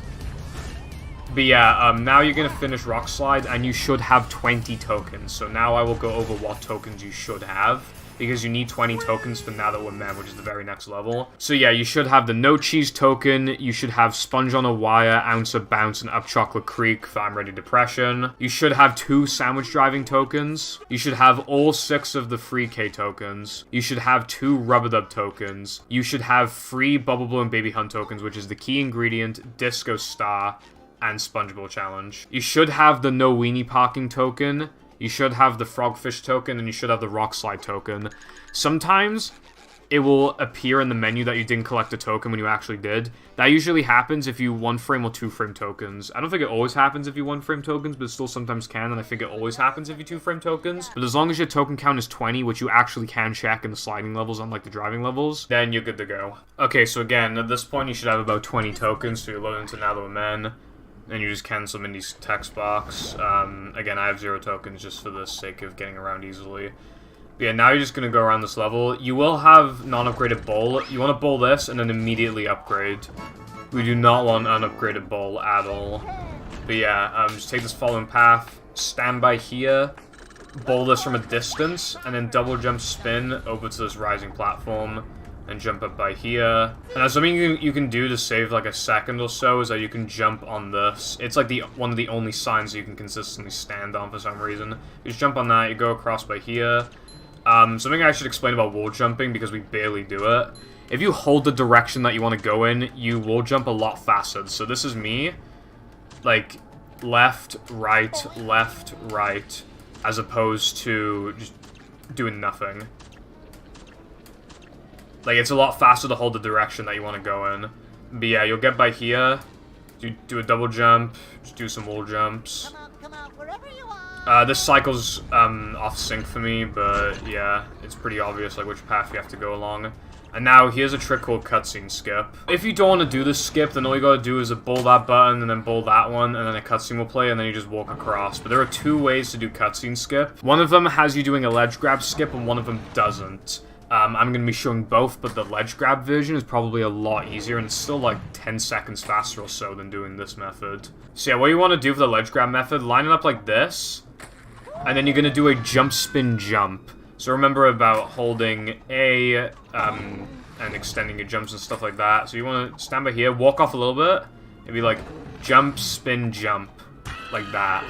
And you can practice it very easily, because all you have to do is jump down and you respawn by here. So, line it up by here, jump, spin, jump. What I used to do before I stopped doing this trick was actually changing my camera in the middle of it. So I used to do it like this if you find it easier. I used to be like jump, spin, turn the camera, then jump. I missed it then because I didn't jump in time. So yeah, that's what it looks like if you miss it, but if you get a jump, spin, jump like that, it's pretty easy. Don't do a double jump spin, do a jump, spin, jump specifically. So I'll show it one more time. Jump, spin, jump. Don't hug the corner super tight, or else you will not get the ledge grab. Go close to the corner, but don't hug it. But yeah, now I'm going to show you what's considered to be harder version, but skips a ledge grab. For this version, you're actually going to hug around the side of this wall. So you're going to go like this. And then you do a double jump spin instead of a jump spin jump. It's still possible to mess it up, but like you get the ledge grab, so you save yourself, and it's still a little bit faster than the other method because you don't have to walk as far. But this one really, like, you need to jump space better, you need to hold A. There's no leeway at all, basically. You need to turn your camera the entire way through. And you need to hold, like, up left throughout nearly all of it. So it'd be like this. You want to hold forward and then immediately up left after the first jump. So I'm going to show it one more time. I'm not going to go into too much detail on this, especially because I feel like most people won't be doing this anyway. But yeah, you're just going to go around and hold up left and then do a double jump spin.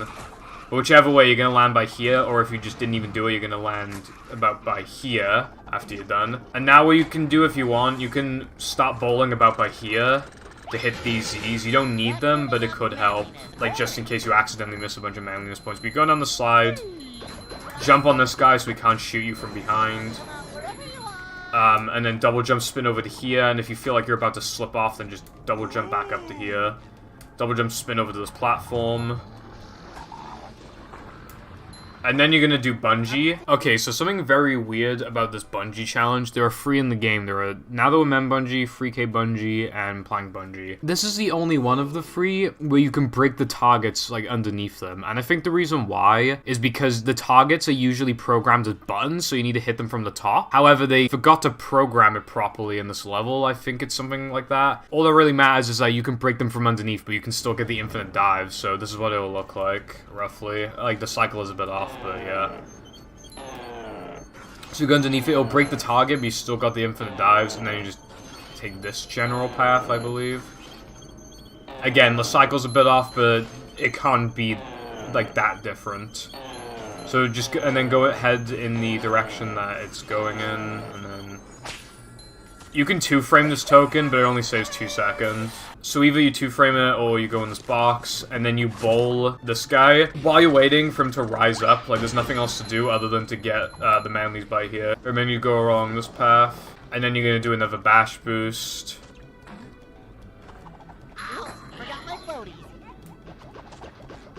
Alright, now you come over here, try and get around the shots. If the cycle, like, if this platform is really far away from you, then just do the bowling shot from by here. Like, charge a full shot and hit the guy. Otherwise, just bowling by here. And you definitely want to do this. If you're going to do this trick, then you should definitely do this. You can stand by here and just bowl into this part by here 3 times in a row. And you will kill the monster from this distance. Compared to the old strat, it saves 2.5 seconds and it gives you manliness points. If you don't like that, then you can go from the platform to by here, go behind the monster, and do 6 quick shots against him. Don't do fully charged shots, just do 6 quick shots behind him, and then it'll be the same thing. It'll just be a little bit slower, and in my opinion, it's less consistent. But yeah, now you're just gonna make your way to the end, and then you're done with the tunnel section of this level. Okay, so after the tunnel area, you'll spawn about by here, so jump by here, jump across here, and now we're gonna jump over to that other side. So I don't even set it up, but if you want to set it up, you can do it like this. And then as soon as you bounce, like, hold A for the second jump and spin. Like, you need to jump space pretty well, and if you die, you'll just spawn back to where you originally spawned. So I'll show you what it looks like if you don't even set it up, because some people actually kind of find it easier to not even set it up. It'll just look like this.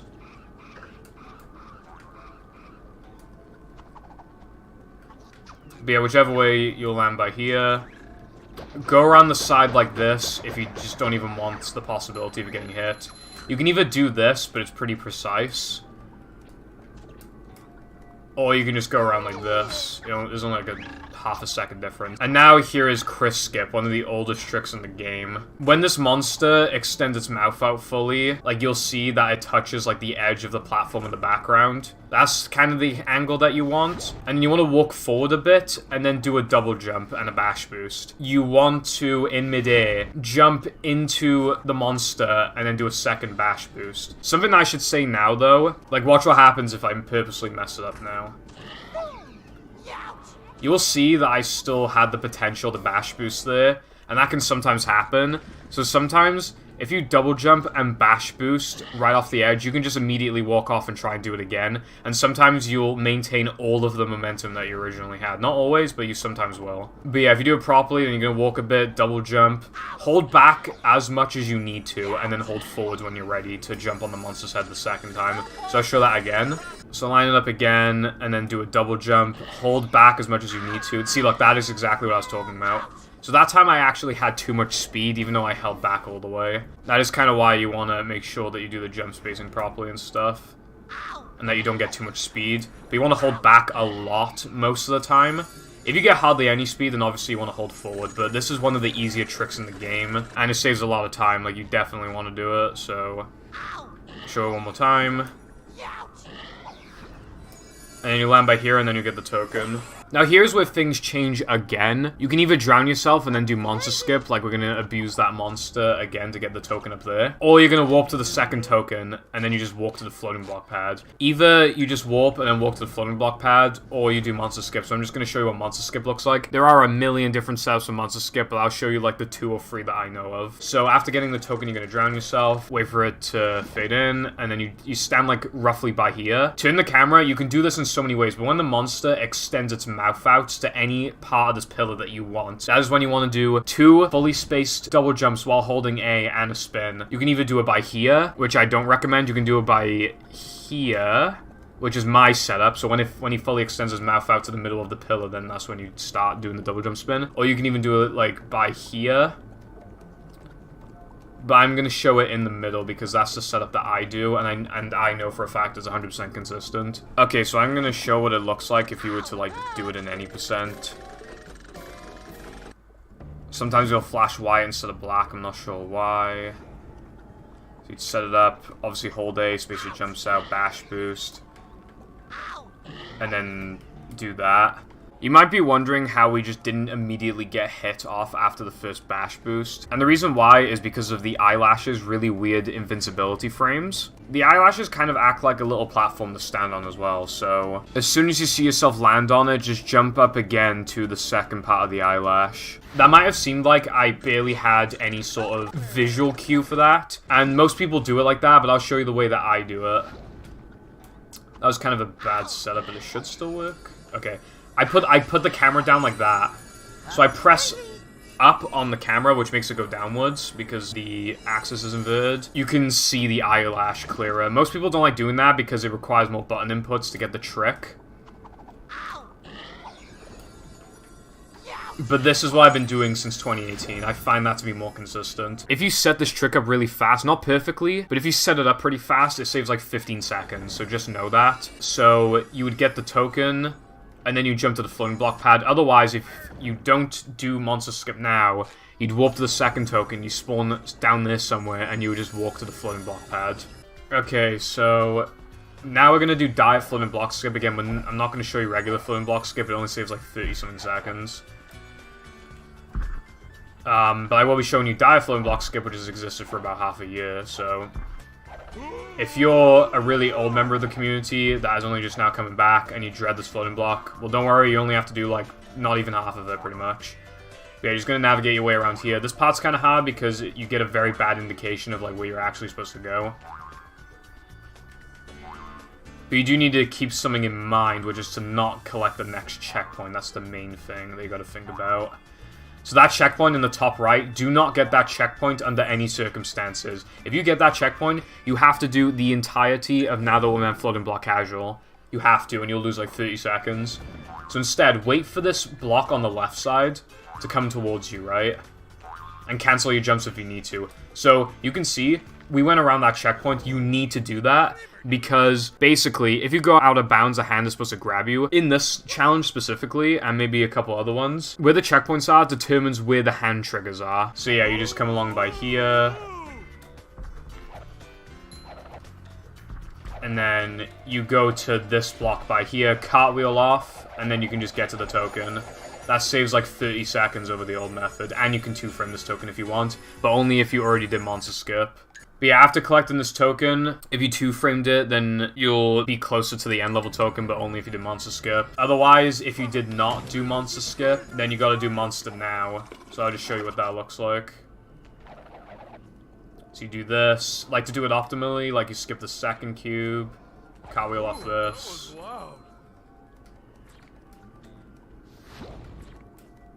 And then you collect the token just like that. And then you just cartwheel to the end as Patrick. But yeah, either way, you should be ending this level with 25 tokens. So I already said which ones you should get. But you should get every single token here except the Combat Arena Challenge. But yeah, now you're going to load into another platforming level, Shell City Dead Ahead. And you need 25 tokens for this one as well, because you need the throw ability. Mindy will give you the throw ability, and you can actually upgrade throw now if you want, so you can skip doing this next trick. Originally, you basically have to do it. But in this, you get so many manliness points, so you're nearly guaranteed to already have enough for it anyway, especially if you're a new runner. If you're a new runner, you're guaranteed to have enough for it, basically. What you can actually do...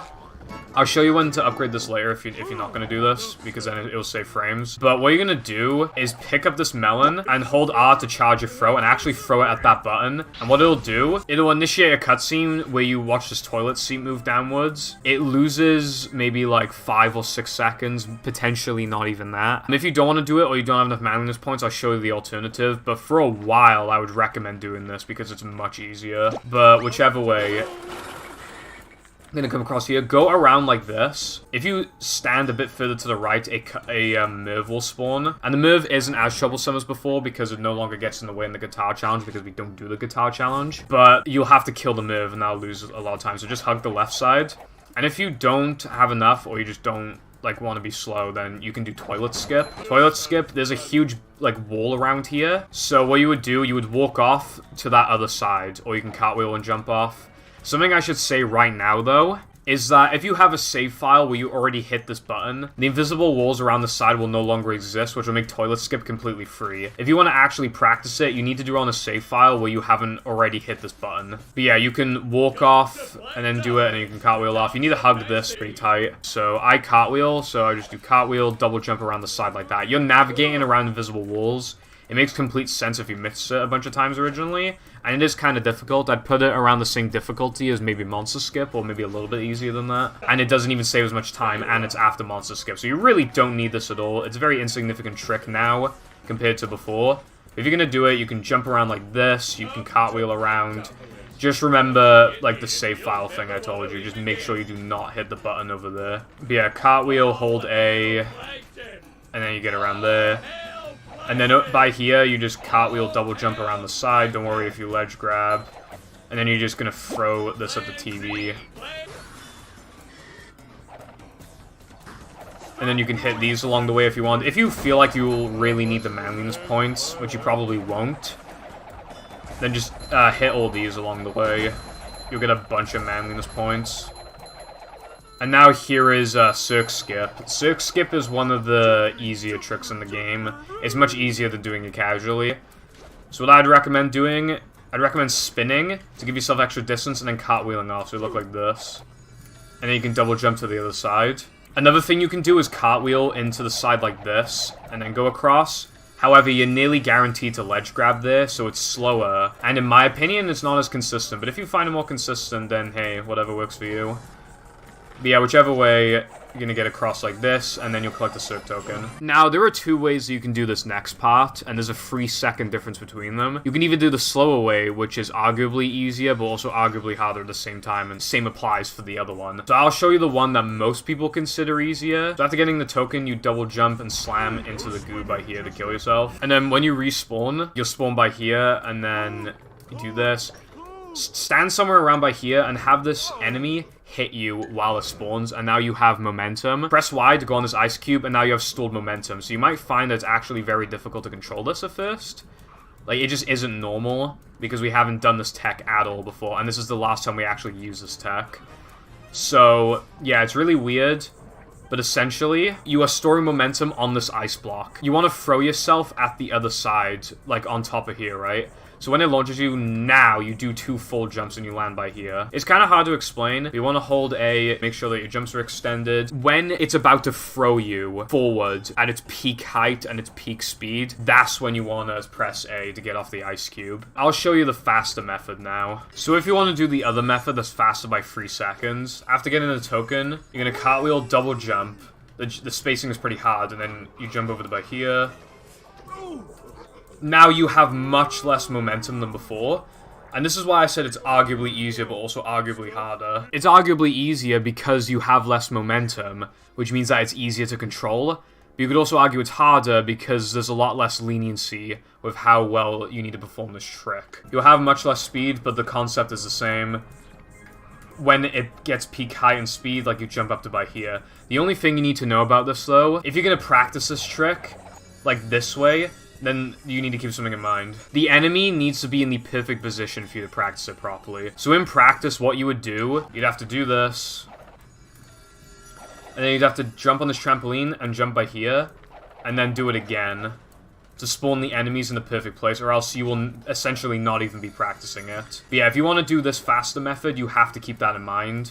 You have to practice it like this. But if you're going to do the other method that's arguably easier and loses 3 seconds, then don't even worry about this part. But yeah, I'll just show it one more time for the arguably easier method, because beginners are more likely to do this, so I feel like I should show this off one more time. The speed is hard to control, but just don't go crazy with it. Throw yourself forward like that, and then you'll land by here. And now you're going to go up here. And now you can, like, spin and cartwheel off of this to get extra distance. You can just cartwheel off of it if you want. You can do it off here as well. I find it easier to do it on here, but you can do whichever one you want. So I'm going to do a spin, cartwheel, and double jump over to here. And now we're going to do another trick, but first you need to set your spawn. So you want to set your spawn by here. As soon as you walk around by here, like, you know that you got the spawn for here. So you go back, and now you're going to throw this melon over to that side. And then we're going to ledge grab that, and then get the SpongeBob warp. Because that skipped all of this, but it also skipped doing SpongeBob, which is the problem, so we need to go back and get it. So I actually got rid of the enemies to make this easier, but if they're really in your way, then you can lure them over here, or you can just double jump slam into them, because if you slam them, like, you will one-hit kill them. But yeah, there are 2 ways to do this. There's Patrick 1 melon, and there's Patrick 2 melon. 2 melon is way easier, but it loses a couple seconds, so I'll show that. You just throw it over to by here, and then you throw it over by here. It's pretty easy. However, Patrick 1 melon skips doing it 1 time. But yeah, Patrick 1 melon is a lot harder, so I'll show that. You want to line it up like this.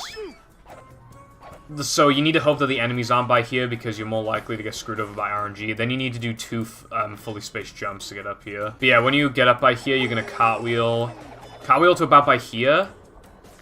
And then, like, you'll get the SpongeBob warp, and then you can just drown yourself. Again, I have the all tasks cheat unlocked for the sake of the tutorial, but you'll know if you got it if you look in the menu and it's there for you to go to at any point. But when you respawn, you'll respawn about by here, so just jump up to here, jump here. And now there are either 2 ways you can do this. One of them looks scary, but it actually isn't at all, and is a second faster, or you can do the safe strat. So the safe strat is just cartwheel over here, and then slam, and then throw this enemy into the TV.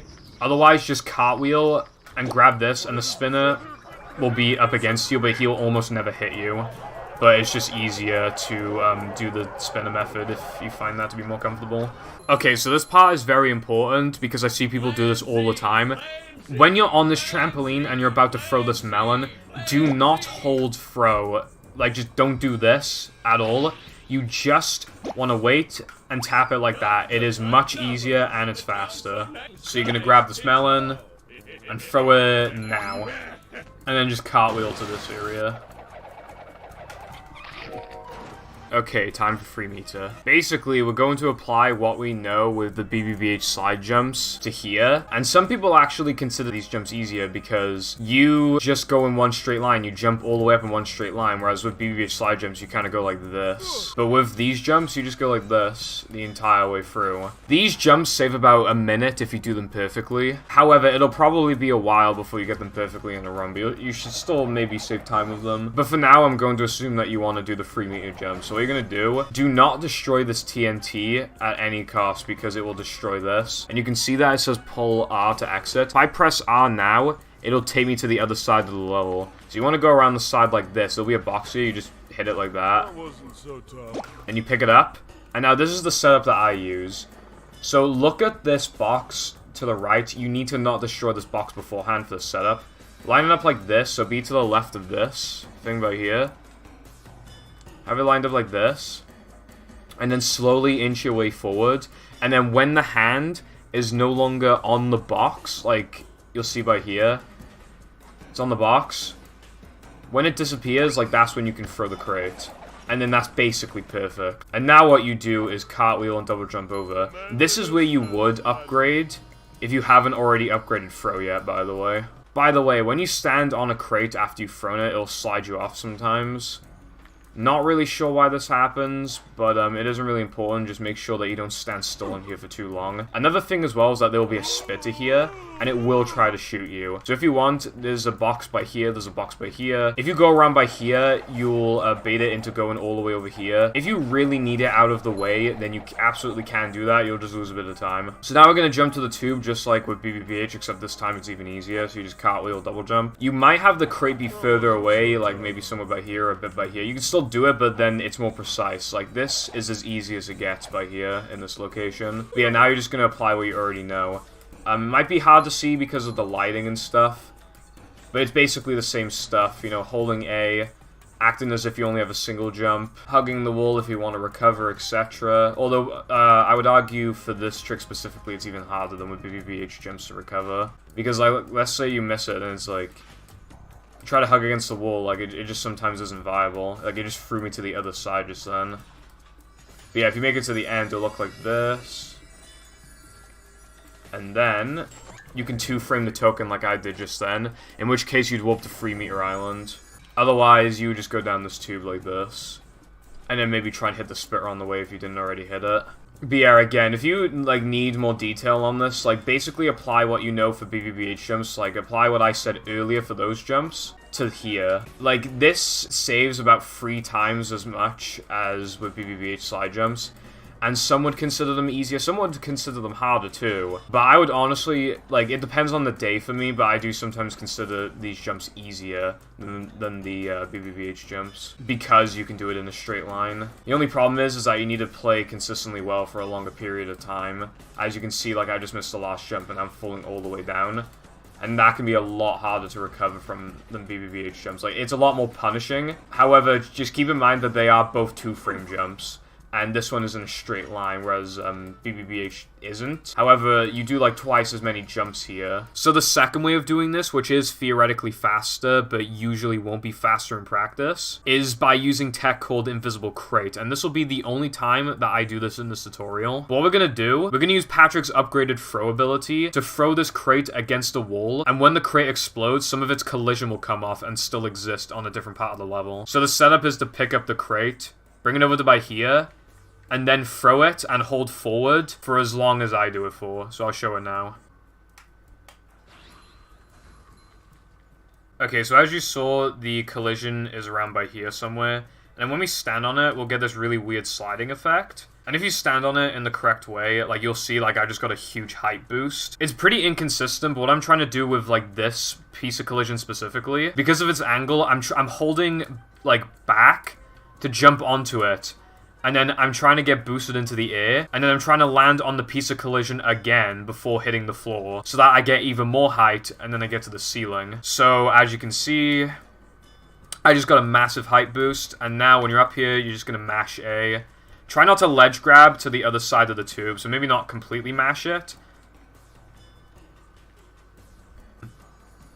And then you'll see, like, you'll never make it to the end without, like, having to do any of the slide jumps. But usually, if you do it optimally, then you only have to do, like, 2 more slide jumps at the end. So that kind of went by fast, and how long you throw it for, and what direction you're holding it in, will have the piece of collision act differently, which is why it's so hard to explain, and this tech is kind of unexplored, because it isn't super useful for most things.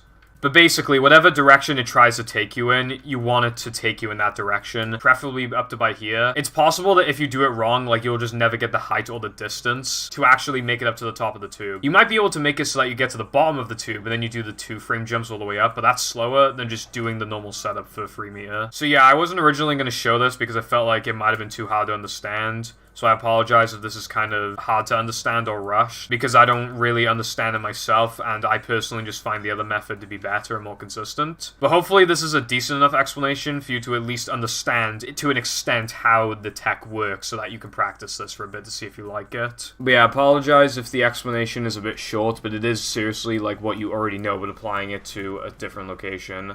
But yeah, after you're done, you'll come around here, and this Merv might be in the way. Cartwheel through the Merv. Don't try and go around the side of the move unless it's really far away from you. Otherwise, cartwheel directly through the move every single time. So basically, we're going to try and reach that side over there. But even if you mess it up, there's still a potential that you got the SCDA floating block warp pad over there. Which is this one, the 5th one in the menu. So you can either throw this melon at the TV and watch a short cutscene, and then you can just walk over for free, or you can do a cartwheel double jump over. If you do the cartwheel double jump, it'll look like this. It's possible that you'll touch the edge, but then still fall down, but again, you might still have gotten the warp, because for some reason the task unlock is somewhere around here, and I don't know why. What you're going to do after that, like let's say you ledge grab or you fall, but you still got the warp, immediately warp the sponge ball now. This is the best time that you could possibly do this for this route. So yeah, we're gonna warp the sponge ball, and I'm just gonna show you like a basic path. Again, you don't have to follow it. Okay, so this is where yellow, blue, red comes in. So you see those platforms over there? You'll see red, yellow, and blue.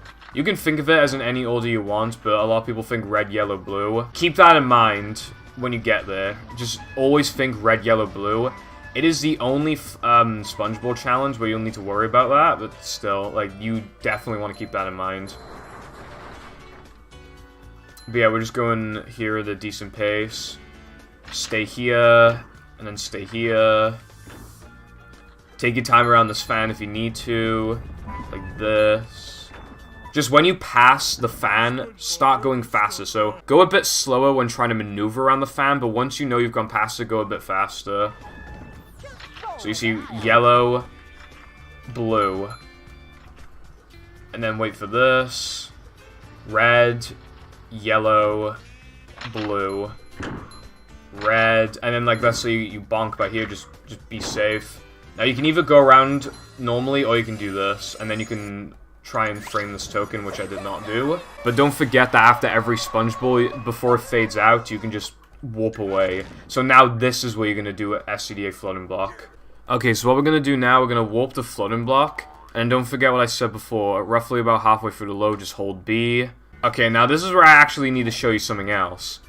So you'll see that I'm sliding all the way across this block really fast. For you, that might not be the case. You might be going really slow. This is where I need to explain ice physics glitch. If you're able to walk around here at this speed, it means that you have ice physics glitch and that you will do this floating block challenge faster, potentially. So what causes you to not have ice physics glitch? While it isn't 100% confirmed that these are the only factors, we do know that being hit by a spitter or standing on ice beforehand will disable ice physics glitch. So for example, in Now That We're Men, you saw that there was a bunch of lava. If you had the throwing ability, you could actually throw an ice cube onto the lava and you could stand on the ice. Standing on the ice there would disable ice physics glitch, for example. So I'm going to be showing a path that if you don't have ice physics glitch, because it's easier than if you have ice physics glitch. So yeah, here's the cycle if you don't have ice physics glitch. So you'll see now, like, I just go much slower, but it'll make it a lot easier to navigate the level as well. So you're just gonna wait for this.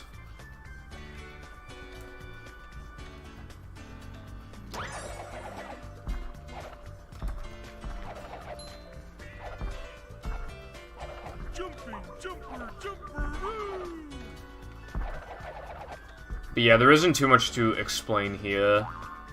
It's just, like, important to show, like, the path for beginners and intermediate players. Because obviously, like, even if I didn't have ice physics glitch, I normally would be doing it faster, but it's like, you know, I'm just showing the path so that you have something to base it off of.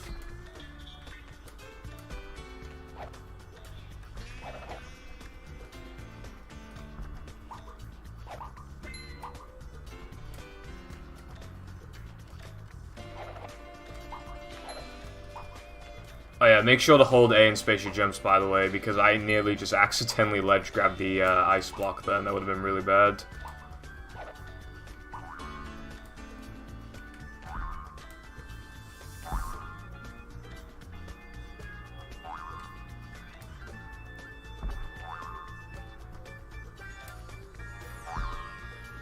Okay, and then you should be done now. If you fall, then it's no big deal. Like, I had a minute of leeway there with a slow cycle. Okay, so when you finish with floating block, you'll spawn about by here. If you didn't hit this TV, then this will be blocking your path. So normally you would just go through here casually, but otherwise what you're going to do, there's an invisible wall around here, so you're just going to do it the exact way that I've done it, but you're actually going to ledge grab like this. Might take a couple tries to practice, but it really is as easy as it looks. So now we're going to keep navigating our way through. The cycle is completely off, but I'll just show what to do for this. What we're going to do now is we're going to jump to there and stand on that button and jump to the other side, so it'll look like this. So when the button has moved all the way down, because it bobs up and down, when it moves down as much as it can, that's when you jump. Or a little bit before it. But yeah, and then you can just jump over the by here. I will kill myself to show alternatives that you can do. So one thing that you could do for your first few runs if you really don't like this section, which I wouldn't blame you for, like, you can just throw this at the move, slam this guy,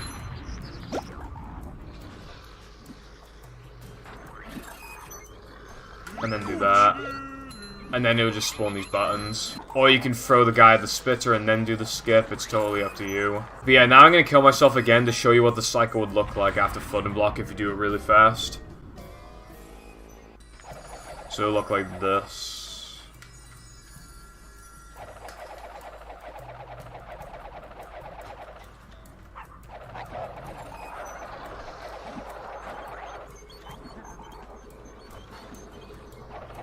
Okay, so now, when these enemies spawn, go to the top left corner and then slam, and then you'll slam all of them. Throw that. Grab this guy, or slam again if you need to. And then try and hit the button. It'll be hard to see. You might accidentally hit the move, you might accidentally hit the spawner. The best way to guarantee it is by standing about by here and then doing it, but that's kind of risky, so I wouldn't really recommend that. See, it would kind of look like this. Whichever way, like, if that doesn't work, you can cartwheel, double jump over from by here, you can do it from by here. It only loses a few seconds, whichever way you might want to slam the button. If you accidentally kill all the enemies here, and there's still a couple spawners here, go by here and it'll spawn a couple enemies, and then you can slam those enemies and throw them at this move, you can throw them at the buttons. But yeah, whichever way, you're going to make your way to the end. And then what you're going to do, stand on the edge by here, and charge a full throw, and just hold forward. So it'll be like this. Don't go on any of the other trampolines for that. It will automatically be harder. But yeah, then you're just going to skip this. Sometimes you'll spawn in the air, sometimes you'll spawn on the ground. But yeah, now you're done with the level. So yeah, just as a reminder, when you collect this token, you should have 30 tokens. Okay, so Dennis is one of the hardest things to explain, but I will show 2 cycles. What we're going to do double damage to Dennis is damage Dennis through melon explosions rather than the melons themselves. So I'll try and show you what I mean now. You'll load in, and then when he hits that, come over here, cartwheel, go forward, go on the side by here, do it again. Stand here and wait. And then you can see that the melon explosion is what damaged Dennis. So it did a bunch of damage. And you stand by here, and then you do the same thing by here. That went by very, very, very fast, so I'll try and explain it again and show it in a couple other ways. By the way, when the screen fades to black after collecting the token, you can press pause. You actually do want to do that for this route. If you already collected the token, it'll force you into Sundae Driving, but yeah, like, you will warp from Dennis to a different location for backtracking, so just keep that in mind. So yeah, I'm gonna try and show it again. You do need to have good movement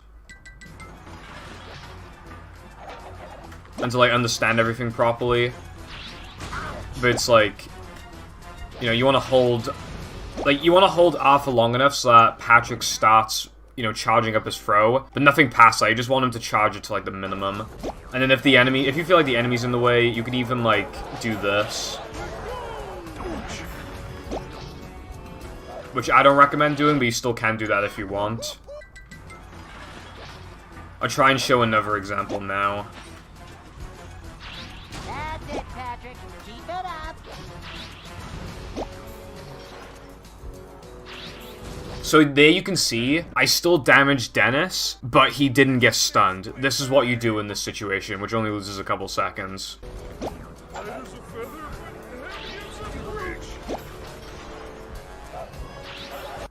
You just do that. But yeah, I apologize, this is kind of difficult to explain, especially because this level is only like 20-something seconds long. But again, just wait for a little bit before cartwheeling, like, throw the melon in the exact places that I am. Try to stun him, and if you don't, then you already know how to do the backup.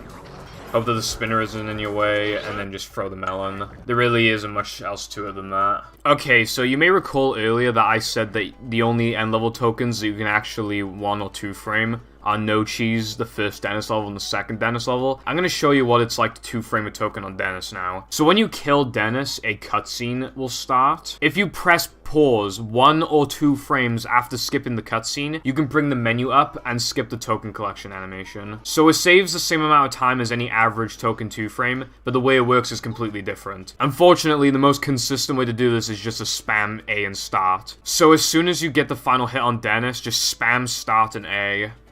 It'll look like this. Okay, so that's what it looks like if you get the 1 frame. You'll know if you got the 1 frame if the token counter increased by 1, which it did just then. But if you press pause and the token counter did not increase, then don't worry, you still got it. Whether you get the token frame or not, you want to press pause before loading into Sundae Driving. And then you're going to warp to Throwing Fruit Electric and Bubble Blow and Baby Hunt, which is by here. So press pause, then go 1, 2, 3, 4, 5, 6, and then 1, 2, and then you go to Throwing Fruit Electric. Okay, so this will be a little bit difficult to explain. So what I'm going to do, I'm going to show the way that I do it, and then I'm going to try and show a slower version of it that might be easier for beginners and intermediate players.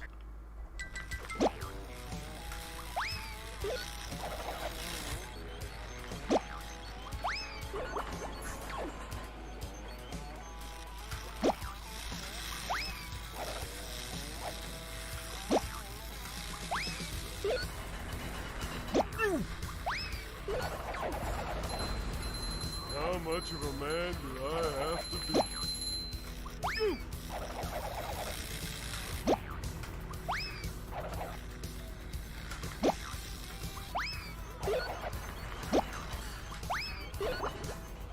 Okay, so when you're done with that as well, by the way, cartwheel down the slide. Not because it's normally faster, but for some reason the slide is really glitchy when you go down it normally, and to completely prevent that, you just cartwheel down. And then you can 2-frame this token.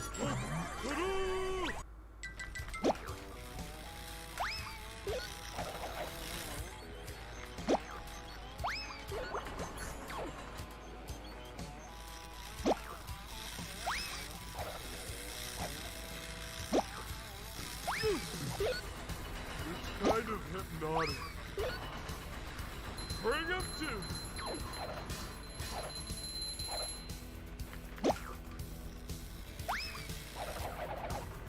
Ooh.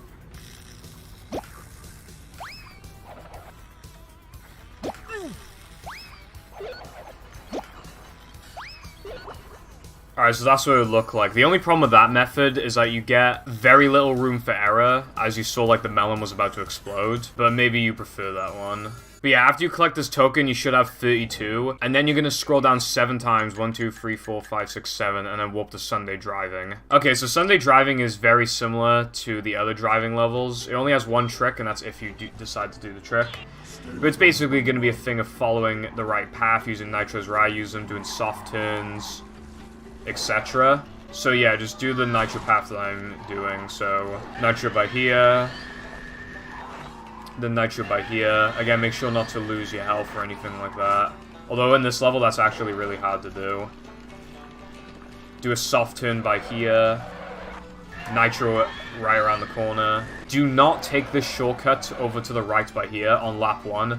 Don't do that under any circumstances, and don't do it on any lap if you're going to not do fast scoop. Okay, so by here you should have 2 nitros.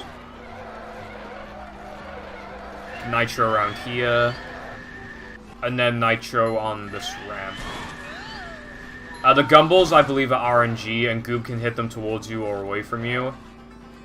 So if you get hit there, it might not even be your fault, but yeah, just keep that in mind. Goob actually hit me out of the way of that nitro just then. But it's fine, because you usually have a lot of leftover nitros. If you do that part optimally, Goob will push you forwards, which is faster, by the way. But yeah, now on lap 1, you saw that we took the left path. On lap 2, we have to take this path.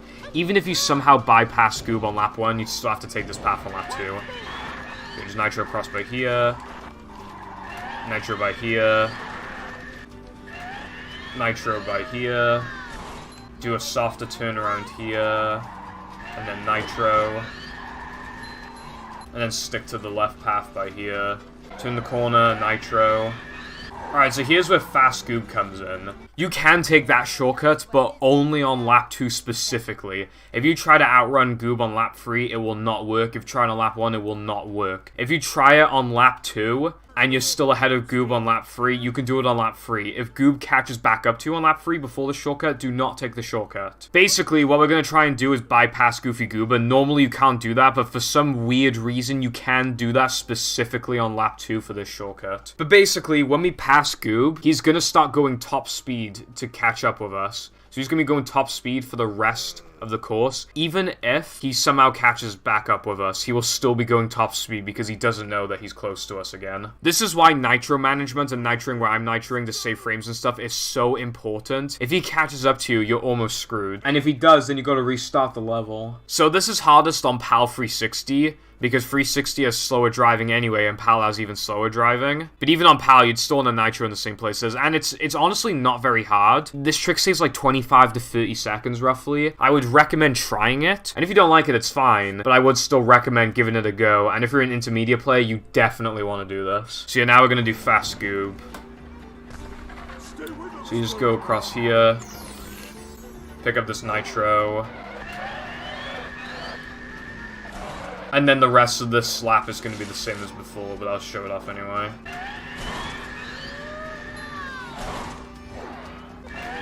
Nitro across here. Alright, now lap 3 is going to be a bit different. It'll be similar to lap 1, but it'll be a little bit different. So you're going to pick up that nitro. Nitro across here, which you did not do on lap 1.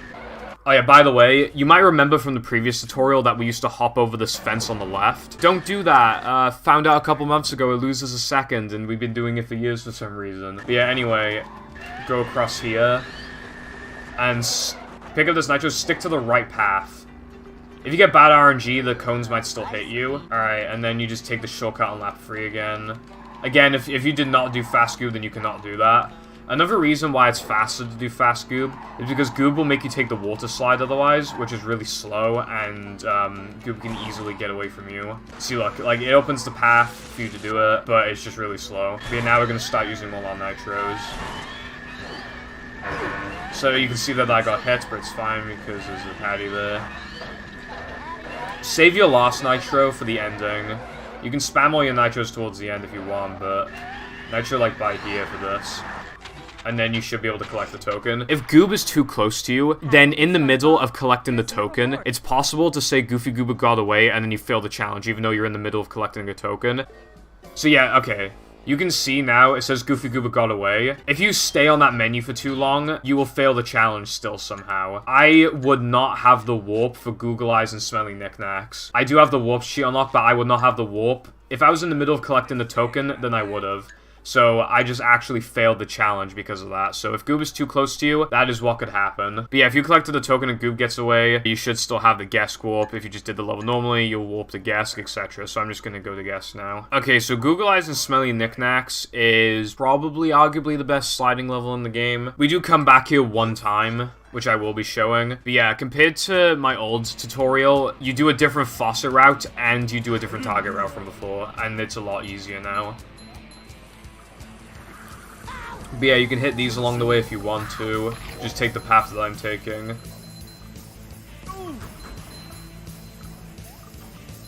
And then when you get to by here, jump across, jump down to here, and now we slide to the left, get this, double jump and drown, and then when you respawn, spam A. There is an invisible cutscene trigger there, and this faucet route otherwise doesn't save time compared to the old one. So just before you respawn, spam A, and you'll skip the cutscene. You also want to hold forward. But yeah, now we're going to do some health management stuff. You want 1 health, so get hit by here, get hit by here, jump across here.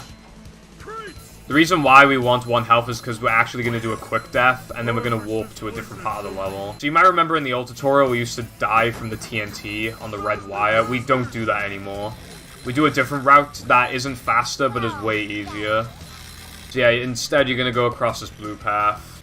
You're going to get this, go towards the right a bit, jump over to the red wire, destroy this, go up on this blue lamp, and then just keep taking the path. And then skip that patty. You may find that that thing's hitbox is massive, which it actually is. I don't know why it's that one specifically. If you do accidentally get it and you have 2 health, no big deal, you'll only lose a couple seconds, but try to avoid that health. Yeah, anyway, we're gonna go across this path now. So yeah, you're gonna get that target and come over here. And then after you break this target, die in this electricity by here. If you have 2 health, then die on this TNT. And then spam A again. There is another cutscene that you gotta skip. So do the exact same thing as before. Hold forward and just spam A.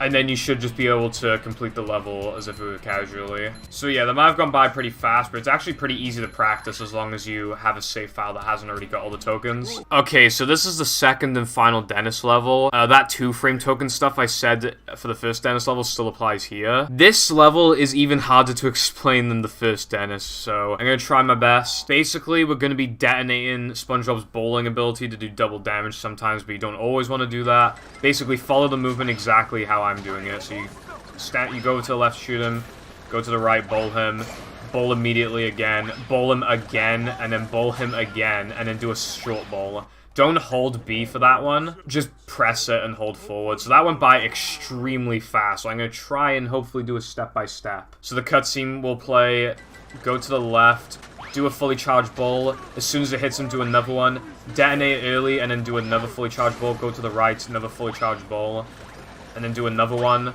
and then a short bowl. Sometimes that enemy, that slammer, will be in the way. You have to bowl it if that's the case. If you are absolutely desperate, Dennis does throw stuff at you, and you can upgrade spin to deflect the shots from a distance if you are very, very desperate. I'll try and show an example of that now. So what you would do, I believe you'd come over here, and you can just upgrade spin, and then you can just keep deflecting all of his shots like that.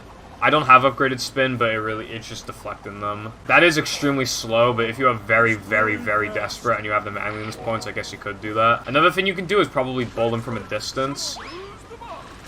But this is probably really slow. Yeah, this is really slow. I guess you could do this, but it's probably harder than just doing it normally. So yeah, I'm gonna go over it one more time. So the cutscene loads, fully charged shot.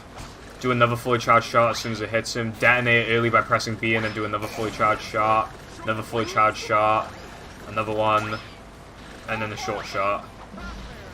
And then you can potentially 2-frame the token. Again, I apologize if that was short and that it wasn't too useful. Like, it's just one of those things that you learn over time. It's really hard to explain unless you actually fully understand the game's mechanics. But as long as you do those fully charged shots where I say to, dodge the shots when I say to, etc., you should be able to get this decently fast. And again, if you're desperate, you can upgrade the spin ability. But yeah, after that, you're going to scroll up by 1 and then go to Google Eyes and Smelly Knickknacks again. And because the path is different this time, I'm actually going to show this, which I did not do in the previous tutorial. By the way, I should say this now. It says please don't turn off your console if you have save game enabled, but you 2-frame a token. You get rid of this by just collecting another token normally. But yeah, the path is the same for a while. Something you want to do is you want to have 1 health again, because we are going to do another quick death, but it'll be with the TNT instead. So yeah, instead of going to get the faucet like we did before, like because we already got all the faucets, you would just go across this yellow wire normally. Okay, so now what we're gonna do, we're gonna hit ourselves into the TNT and die. If you don't have 1 health, then you can just drown yourself in the goo right next to the TNT. So if you miss the TNT, then you can just go by here. It only loses like a couple seconds. But yeah, then you do the rest of this level like how you did it in the original GESK. So I'm not going to show the rest of that. But yeah, after that, you're just going to warp to Planktopolis. Okay, so when you spawn into Planktopolis and Mindy tries to talk to you, you won't actually have enough tokens for guitar, which is normal. We've been doing this route for a while. And you're going to walk over and do the first trick in the level. So what we're going to do, we're going to bash this button and then jump on an invisible ledge. So it's going to look like this. So you walk off this box a little bit, bash, and then hold right, and then jump like out of the bash when the bashing animation ends. So it'll look like this. If you can't get it, then what you can actually do, you can stand by here and charge a full bowling shot, and then it'll destroy the button, and then it'll play a cutscene. This loses like 6 seconds, but you can do this if you want. And then you'll spawn about by here. But yeah, if you actually did the trick, then you're going to be up by here. You just come across like this. Alright, so I actually use an audio cue for this, so I'm gonna have to do something about that post-editing. I'll probably show an example of it post-editing. When the Merv shoots you, he'll have two different pitches for his shots. The first one is when he starts shooting them, and then the second one is when he starts targeting you with the shots. So you can stand by here, and then when you hear, like, the lower sounding pitch, then that's when you do it. And also, you get the infinite dives again, and then you do the targets in the exact way that I'm showing right now. Dive into that, and then immediately dive again. And then you should be done with the challenge. The Planktopolis one might be kind of hard to do, especially with the Merv cycle, because you'd have to start from the beginning every time to spawn the Merv in the correct place. But it is easier than doing it without the audio cue, so... You might find it a bit difficult to do this, because it is the hardest bungee challenge, you can die easily. So what you might want to do is actually upgrade your health if you have enough points. If you have 2 upgrade points by now, then you should probably upgrade either health or spin. But otherwise, if you have 1 left, you probably shouldn't upgrade anything right now. But yeah, post-editing, I'm going to show a demonstration of the audio cue, so you definitely know what to look out for. So yeah, I'll show that now.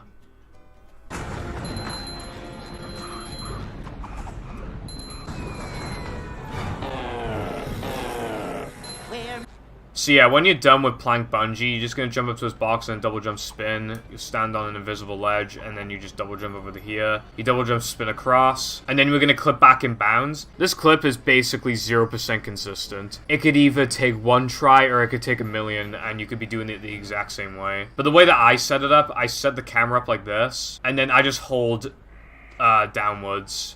And if I fail it, then I just hold back, and then it should push you across, and then you just double jump over to here. It might drown you, in which case you would have to try again. That may seem like a really weird trick, but it's hardly even a trick, it's just dumb luck, basically. But yeah, what you're gonna do now, you're just gonna walk over to the portal head and switch to Patrick. And now what you're gonna do, you're gonna throw this, grab the melon, hold forward, throw it onto here, and stand about by here, because this will give you the warp for combat, just even standing there.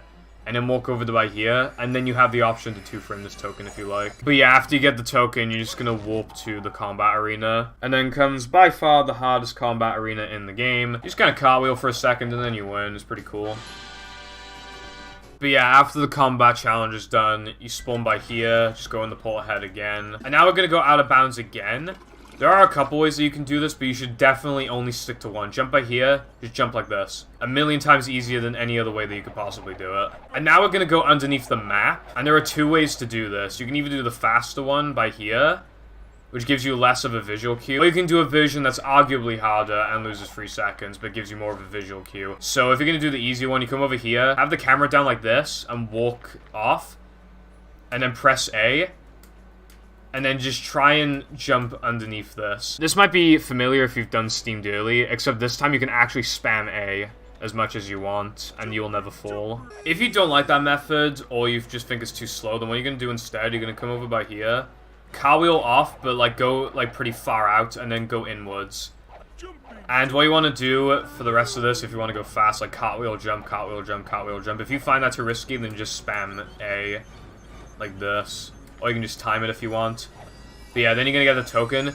Do not 2-frame this token under any circumstances. It will not give you the warp otherwise. And you will basically not softlock yourself, but you'll lose a couple minutes if you do that. So you're actually going to warp back to the beginning of Planktopolis. And then you should have enough to unlock guitar. But yeah, just talk to Mindy and then you would get guitar. After that, you're going to immediately upgrade Sonic Wave. You never want to use unupgraded guitar. And that concludes what we consider the first section of Plank, because we used to do all of that in one segment, and then we would do all the backtracking. But because of Mindy Skip, we skip all the backtracking. So now we would just go to the second part of Plank, but there's something I want to explain first. There is a faster Mindy Skip method that you can use.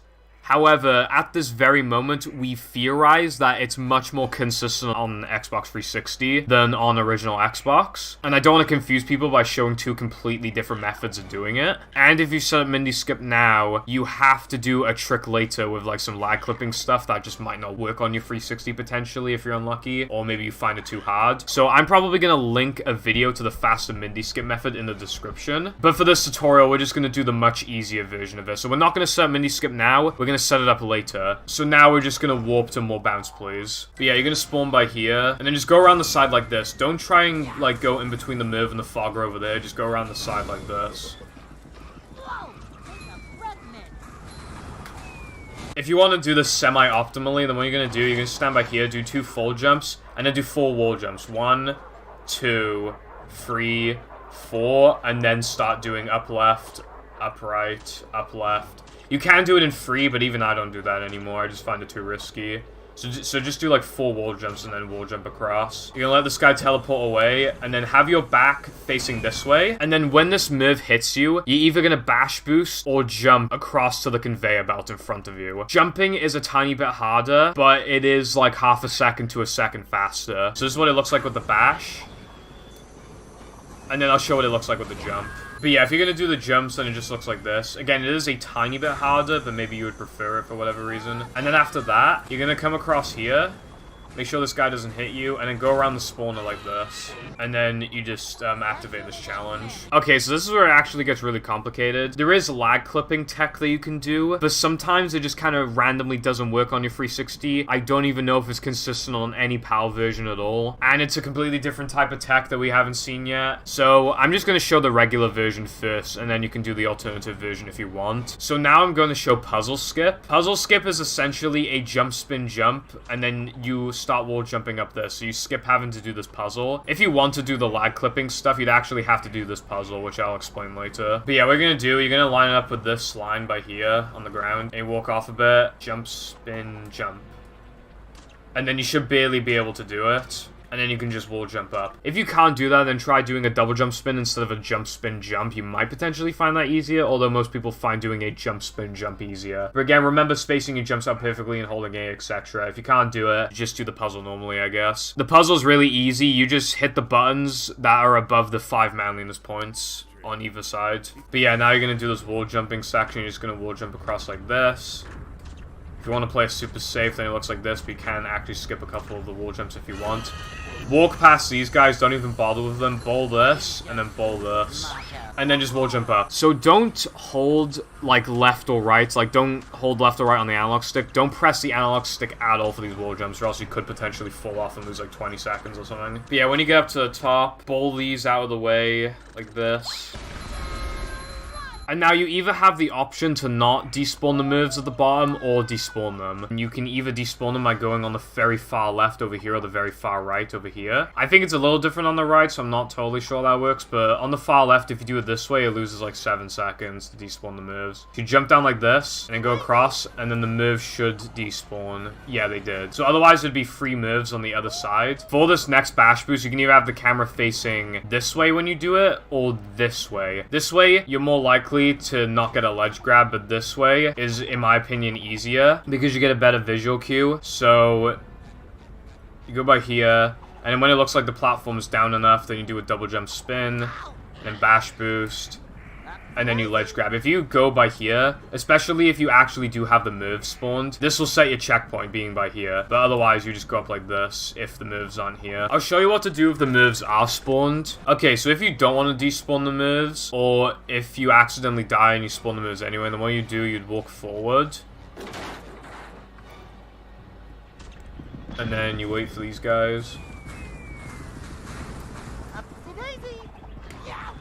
And then you try and set your so say you spawn by here and then just jump in the lava. Okay, so I would try to be showing the guitar glide clip. I don't know it too well on Xbox 360, but I think it just has a random chance of not working for your console or disc. Again, I don't know how it works on PAL. I think for PAL 360 you can do it, but it's really hard, and I have no idea about PAL original Xbox. But if you do want to do this clip, then what you do, you guitar this button, and then you can guitar this button.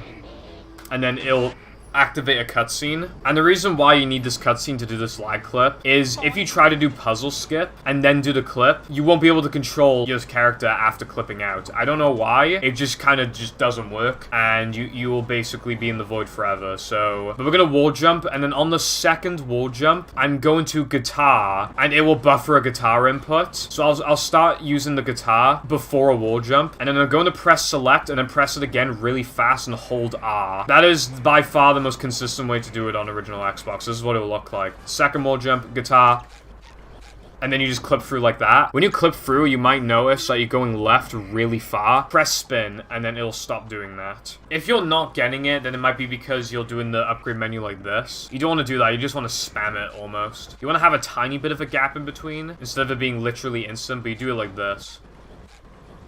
And then you hold R. You don't press it, you don't mash it, you hold R for it. So again, I'll try and show it now. If you don't clip through and you're stuck in this state, then just let yourself fall to the ground onto the conveyor belt and try it again. If you're playing on Xbox 360, then you might find it easier to, instead of doing select, you might want to press pause and then hold R. Some people prefer upgrade on 360, but I feel like most people prefer pause. So for the upgrade timing, it's like this. But with the pause menu, it's more like this. So I'm going to try and show it now, although it is less consistent on OG. So you can see there that I messed it up, in which case, again, you just wait until you drop onto the conveyor belt. But yeah, whichever way, you're going to glide over here. If you get stuck like this, by the way, then just bash. And now there are two ways you can clip back in. One of them is basically OG exclusive, probably NTSC as well. And the other one is a little slower and significantly less consistent. But if it works, then it works. And it's still a lot faster than going all the way around like we did earlier. In fact, this method, if you do it perfectly with this clip in that I'm about to show you, it saves like 19 seconds. And if you do a perfect ledge grab over here, then it actually saves about 17 seconds over going all the way around. And a bonus benefit is that it despawns the MIRVs over here that I was talking about earlier. So you don't have to go all the way over to the left to despawn them or anything like that. The MIRVs will already be despawned, so the next part of the level will be easier by default without losing any extra time. So yeah, what you're gonna do if you want to clip back in and you're on OG, you're gonna do the select thing again. When SpongeBob's head is beginning to move downwards, you hold R and A. Like that. Kinda sucks I got a first try, but you can just rewind the video if you need to see a better example of it. Okay, so the alternative now, move the camera like this and come down to around by here, and kind of start jumping and try to, like, ledge grab the edge of this. Again, it's extremely inconsistent. There's almost no consistency to it whatsoever. But you are probably making it as consistent as possible by doing it in the exact way that I showed. And even then, the way that I did it still took like 5 seconds to clip in or something like that. But yeah, whichever way, it should never take so long to the point where it's faster to just do all of that stuff casually up there. And now for the final part of this level, we're going to kill the statue. And yesterday, something got found that made me decide that I'm going to only show that for this tutorial because it's a lot easier and it's the fastest method. Jump to this part of the trampoline by here. Don't jump to the very beginning of it by here. Jump by here to make it as consistent as possible.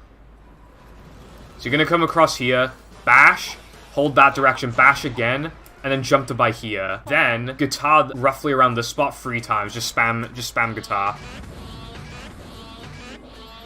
That might have gone by really fast, but trust me, it is as easy as it looks. If you keep messing up, then just try it over and over and over again. I promise you, it's easier than any other method that you could possibly do, and it's a few seconds faster as well. Okay, so this is the part where we finally get to Mindy skip. First, you're going to be spawned into Knucklehead after Planktopolis, and you won't have enough tokens, so Mindy will bring up the menu. What you want to do now without skipping any of the steps at all is go to No Cheese, use SpongeBob's upgraded bowl, detonate the bowl, and in the middle of the bowling detonation, press start. Don't wait until after, don't do it too early. In the middle of the bowling detonation, press start. Then scroll down the menu 10 times, 1, 2, 3, 4, 5, 6, 7, 8, 9, 10. Then go all the way to SCDA Sponge Bowl. And what you can do to make this part faster is just hold start during the load, so that as soon as you load in, you press start on the first frame. But after you load into SCDA Sponge Bowl, just press start or buffer it beforehand. Then warp back to Knucklehead. Okay, so we load back into Knucklehead, right? And you'll notice that we still don't have enough Goofy Goober tokens. So you press B, and it brings up the menu. If you press B again, it takes a while until the menu comes back up. If you hold A immediately after closing the menu, you can advance a very tiny amount. So the camera is locked to Mindy, but you're actually in the paddy wagon right now. We'll do this again.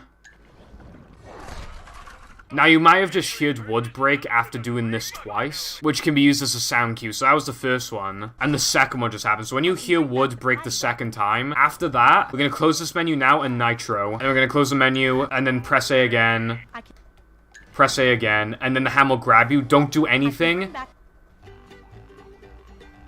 And now we've just successfully done Mindy skip. You might be wondering why this happens, why the ball detonation works, why we have to go to SCDA SpongeBob. I don't really know, but we believe it has something to do with the map origins, and this is why it doesn't work on GameCube or PS2. On PS2, it just crashes like on the frame where it would load all the challenges. And on GameCube, the particles for the bowling detonation are different. So if we could find a way around that, the Mindy skip would work. But yeah, like the particles allow this to work on Xbox and Xbox 360. But the reasoning itself doesn't really matter that much as long as you know the steps to do it. So you might notice the time challenge and the ring challenge are activated at the same time. What we have basically done is loaded up all of the challenges at once. So macho time, regular time, the main objective, and ring challenge are all loaded in at once, which is normally completely impossible to do. However, we cannot complete the level in this state. We will fail the challenge, and doing this skip actually softlocks us out of the free tokens over here. So what we actually want to do is warp back to the first token. And because we've basically disabled Mindy talking to us again, we can just go through the level normally. And this is actually one of the easier levels. You already know by now, nitro management stuff, just nitro rye, nitro, etc.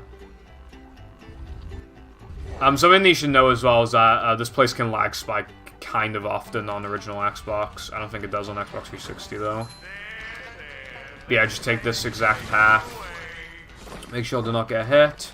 And then for this part, you want to go over to the right side because I believe it's like half a second faster or something. And then you're gonna nitro across here. You might also notice that the paddy wagon sound effects are a bit messed up. Like the wheels sound effects just aren't making any sounds for some reason. I don't know why that happens, but yeah, like it doesn't mean that your game is broken or anything. But yeah, for this part now, we can either go from the left side or the right side. The right side is way harder and it's slower, so just go on the left side. And then you can nitro across here if you want. Where the doors close is actually RNG. I believe the one on the far left will always close. Whether the middle one or the one on the right closes is completely RNG. But yeah, now what we're gonna do, you can actually do a harder version of this, but there's a higher chance that you'll soft lock, so I'm just gonna show this for beginners and intermediate players. Just go across here, and just use 2 nitros. Something you absolutely want to watch out for. You can actually get stuck in that and soft lock. It is possible to break out, but it's just complete dumb luck if you break out. So don't go anywhere near there. Stick to the left side. And then after that, come across here, nitro across here.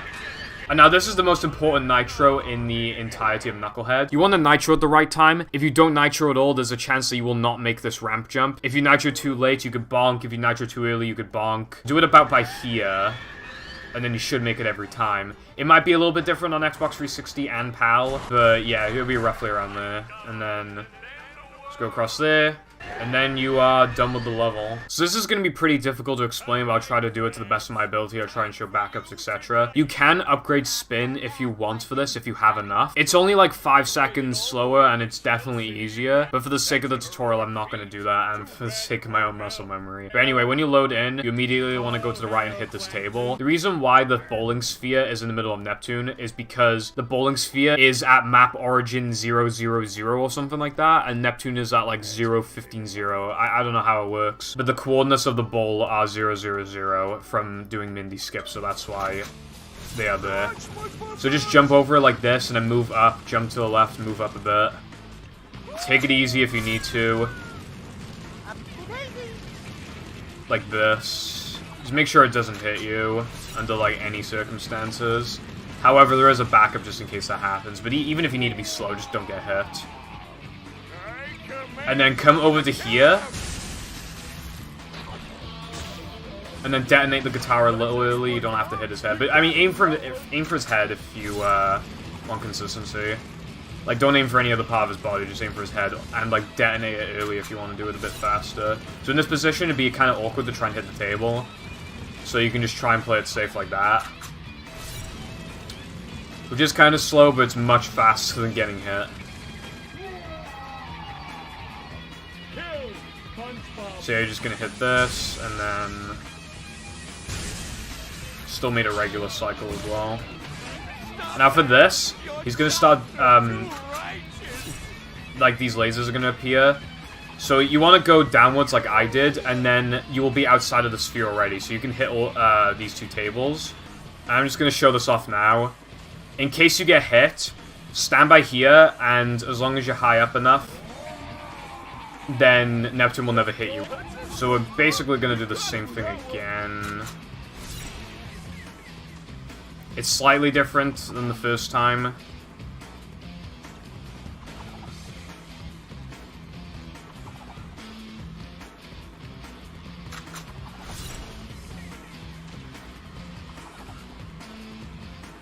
And then you can just stand by here. And then we're done with phase 2.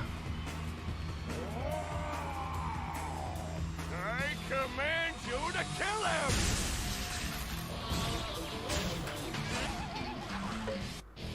Okay, so I'm gonna say this right now. It is objectively better to kill the spitters at this point. If you do not kill the spitters in your runs, you are basically 100% guaranteed to lose at least one run to Neptune specifically because of the spitters. Even if you have to use upgraded spin to do that, I don't care, just kill them, okay? So with that in mind, the cycle is going to be based around that. So you just bash them like that. Remember to hold Y if you like want to be in the air for longer.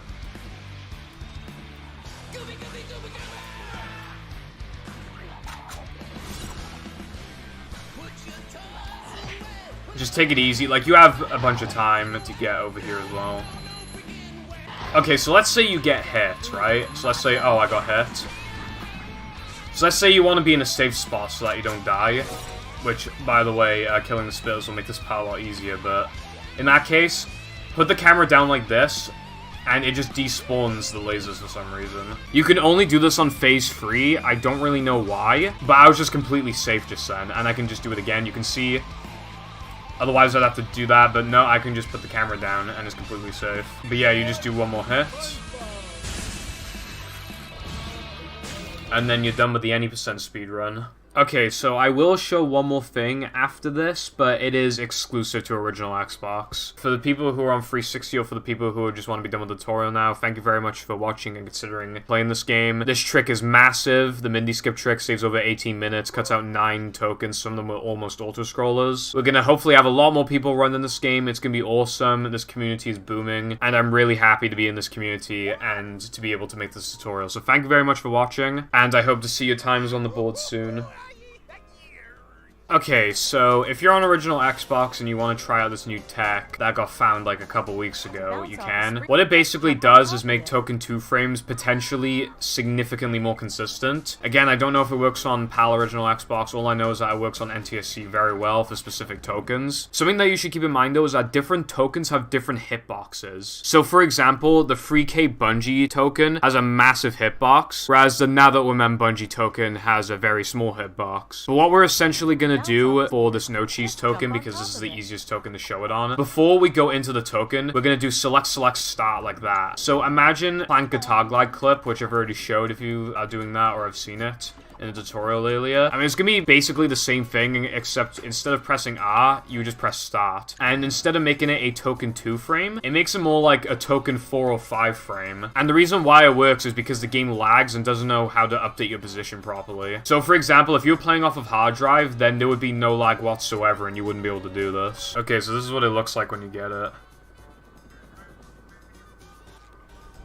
So you can see just then, I did select start. I'm not gonna lie, when I did the tutorial originally, and I showed, like, the token 1 frame without doing that, it took me, like, 10 tries. I just did that on my first try, to give you an example of how much easier it is. The reason why it's so easy on that token is because the hitbox is really big anyway, and you already are going into the token. You don't have to walk into the token. You are already having momentum pushing you into the token, which is, like, the easiest type of way to get this token. Which is the easiest type of way to get token 2 frames with this lag tech. Although the no cheese one is a 1 frame, but it's still significantly easier. Okay, so you can also lag buffer by jumping into tokens and then doing select start. So here's an example of that.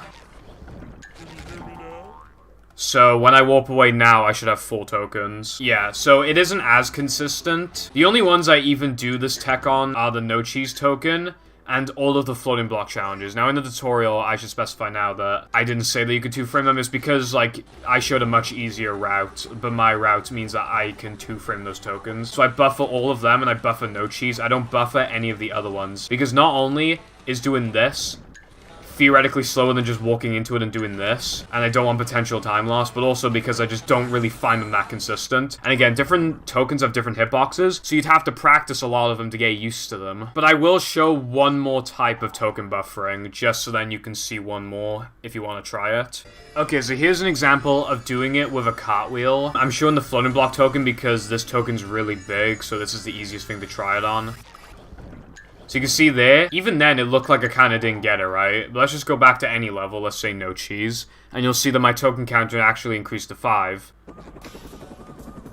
However, I will say that even if you can get it consistently on a floating block token, just don't do my route. So yeah, those are the 3 types of token buffers. There's the one where you just get launched into the token anyway, and then you do it that way. There's the one where you jump into them, and then there's the one where you cartwheel into them. But I would only recommend, for now, trying it on the no cheese token, maybe not even trying it at all. Especially because apart from no cheese, most lag buffers will not give you the 1 frame indication, meaning that the counter will usually not increase by 1 when you do it. So you'll have to warp away and assume you got it. And granted, if you do it correctly, then you usually will get it, but you're still running the risk of completely killing your run. But yeah, I just wanted to show that so that you know this for now. Maybe you don't even want to touch it now, but you could try it in future when you're more of an advanced player. I'd say a good time to go for now is probably sub 130. Since there are less tokens now, that means there's less opportunities for you to mess up. This trick saves like 18 minutes. So yeah, that's everything that I wanted to talk about today. Again, I will show a different Mindy skip thing in the description if you're playing on Xbox 360, and hopefully I don't need to make another tutorial for a while. And thank you very much for watching.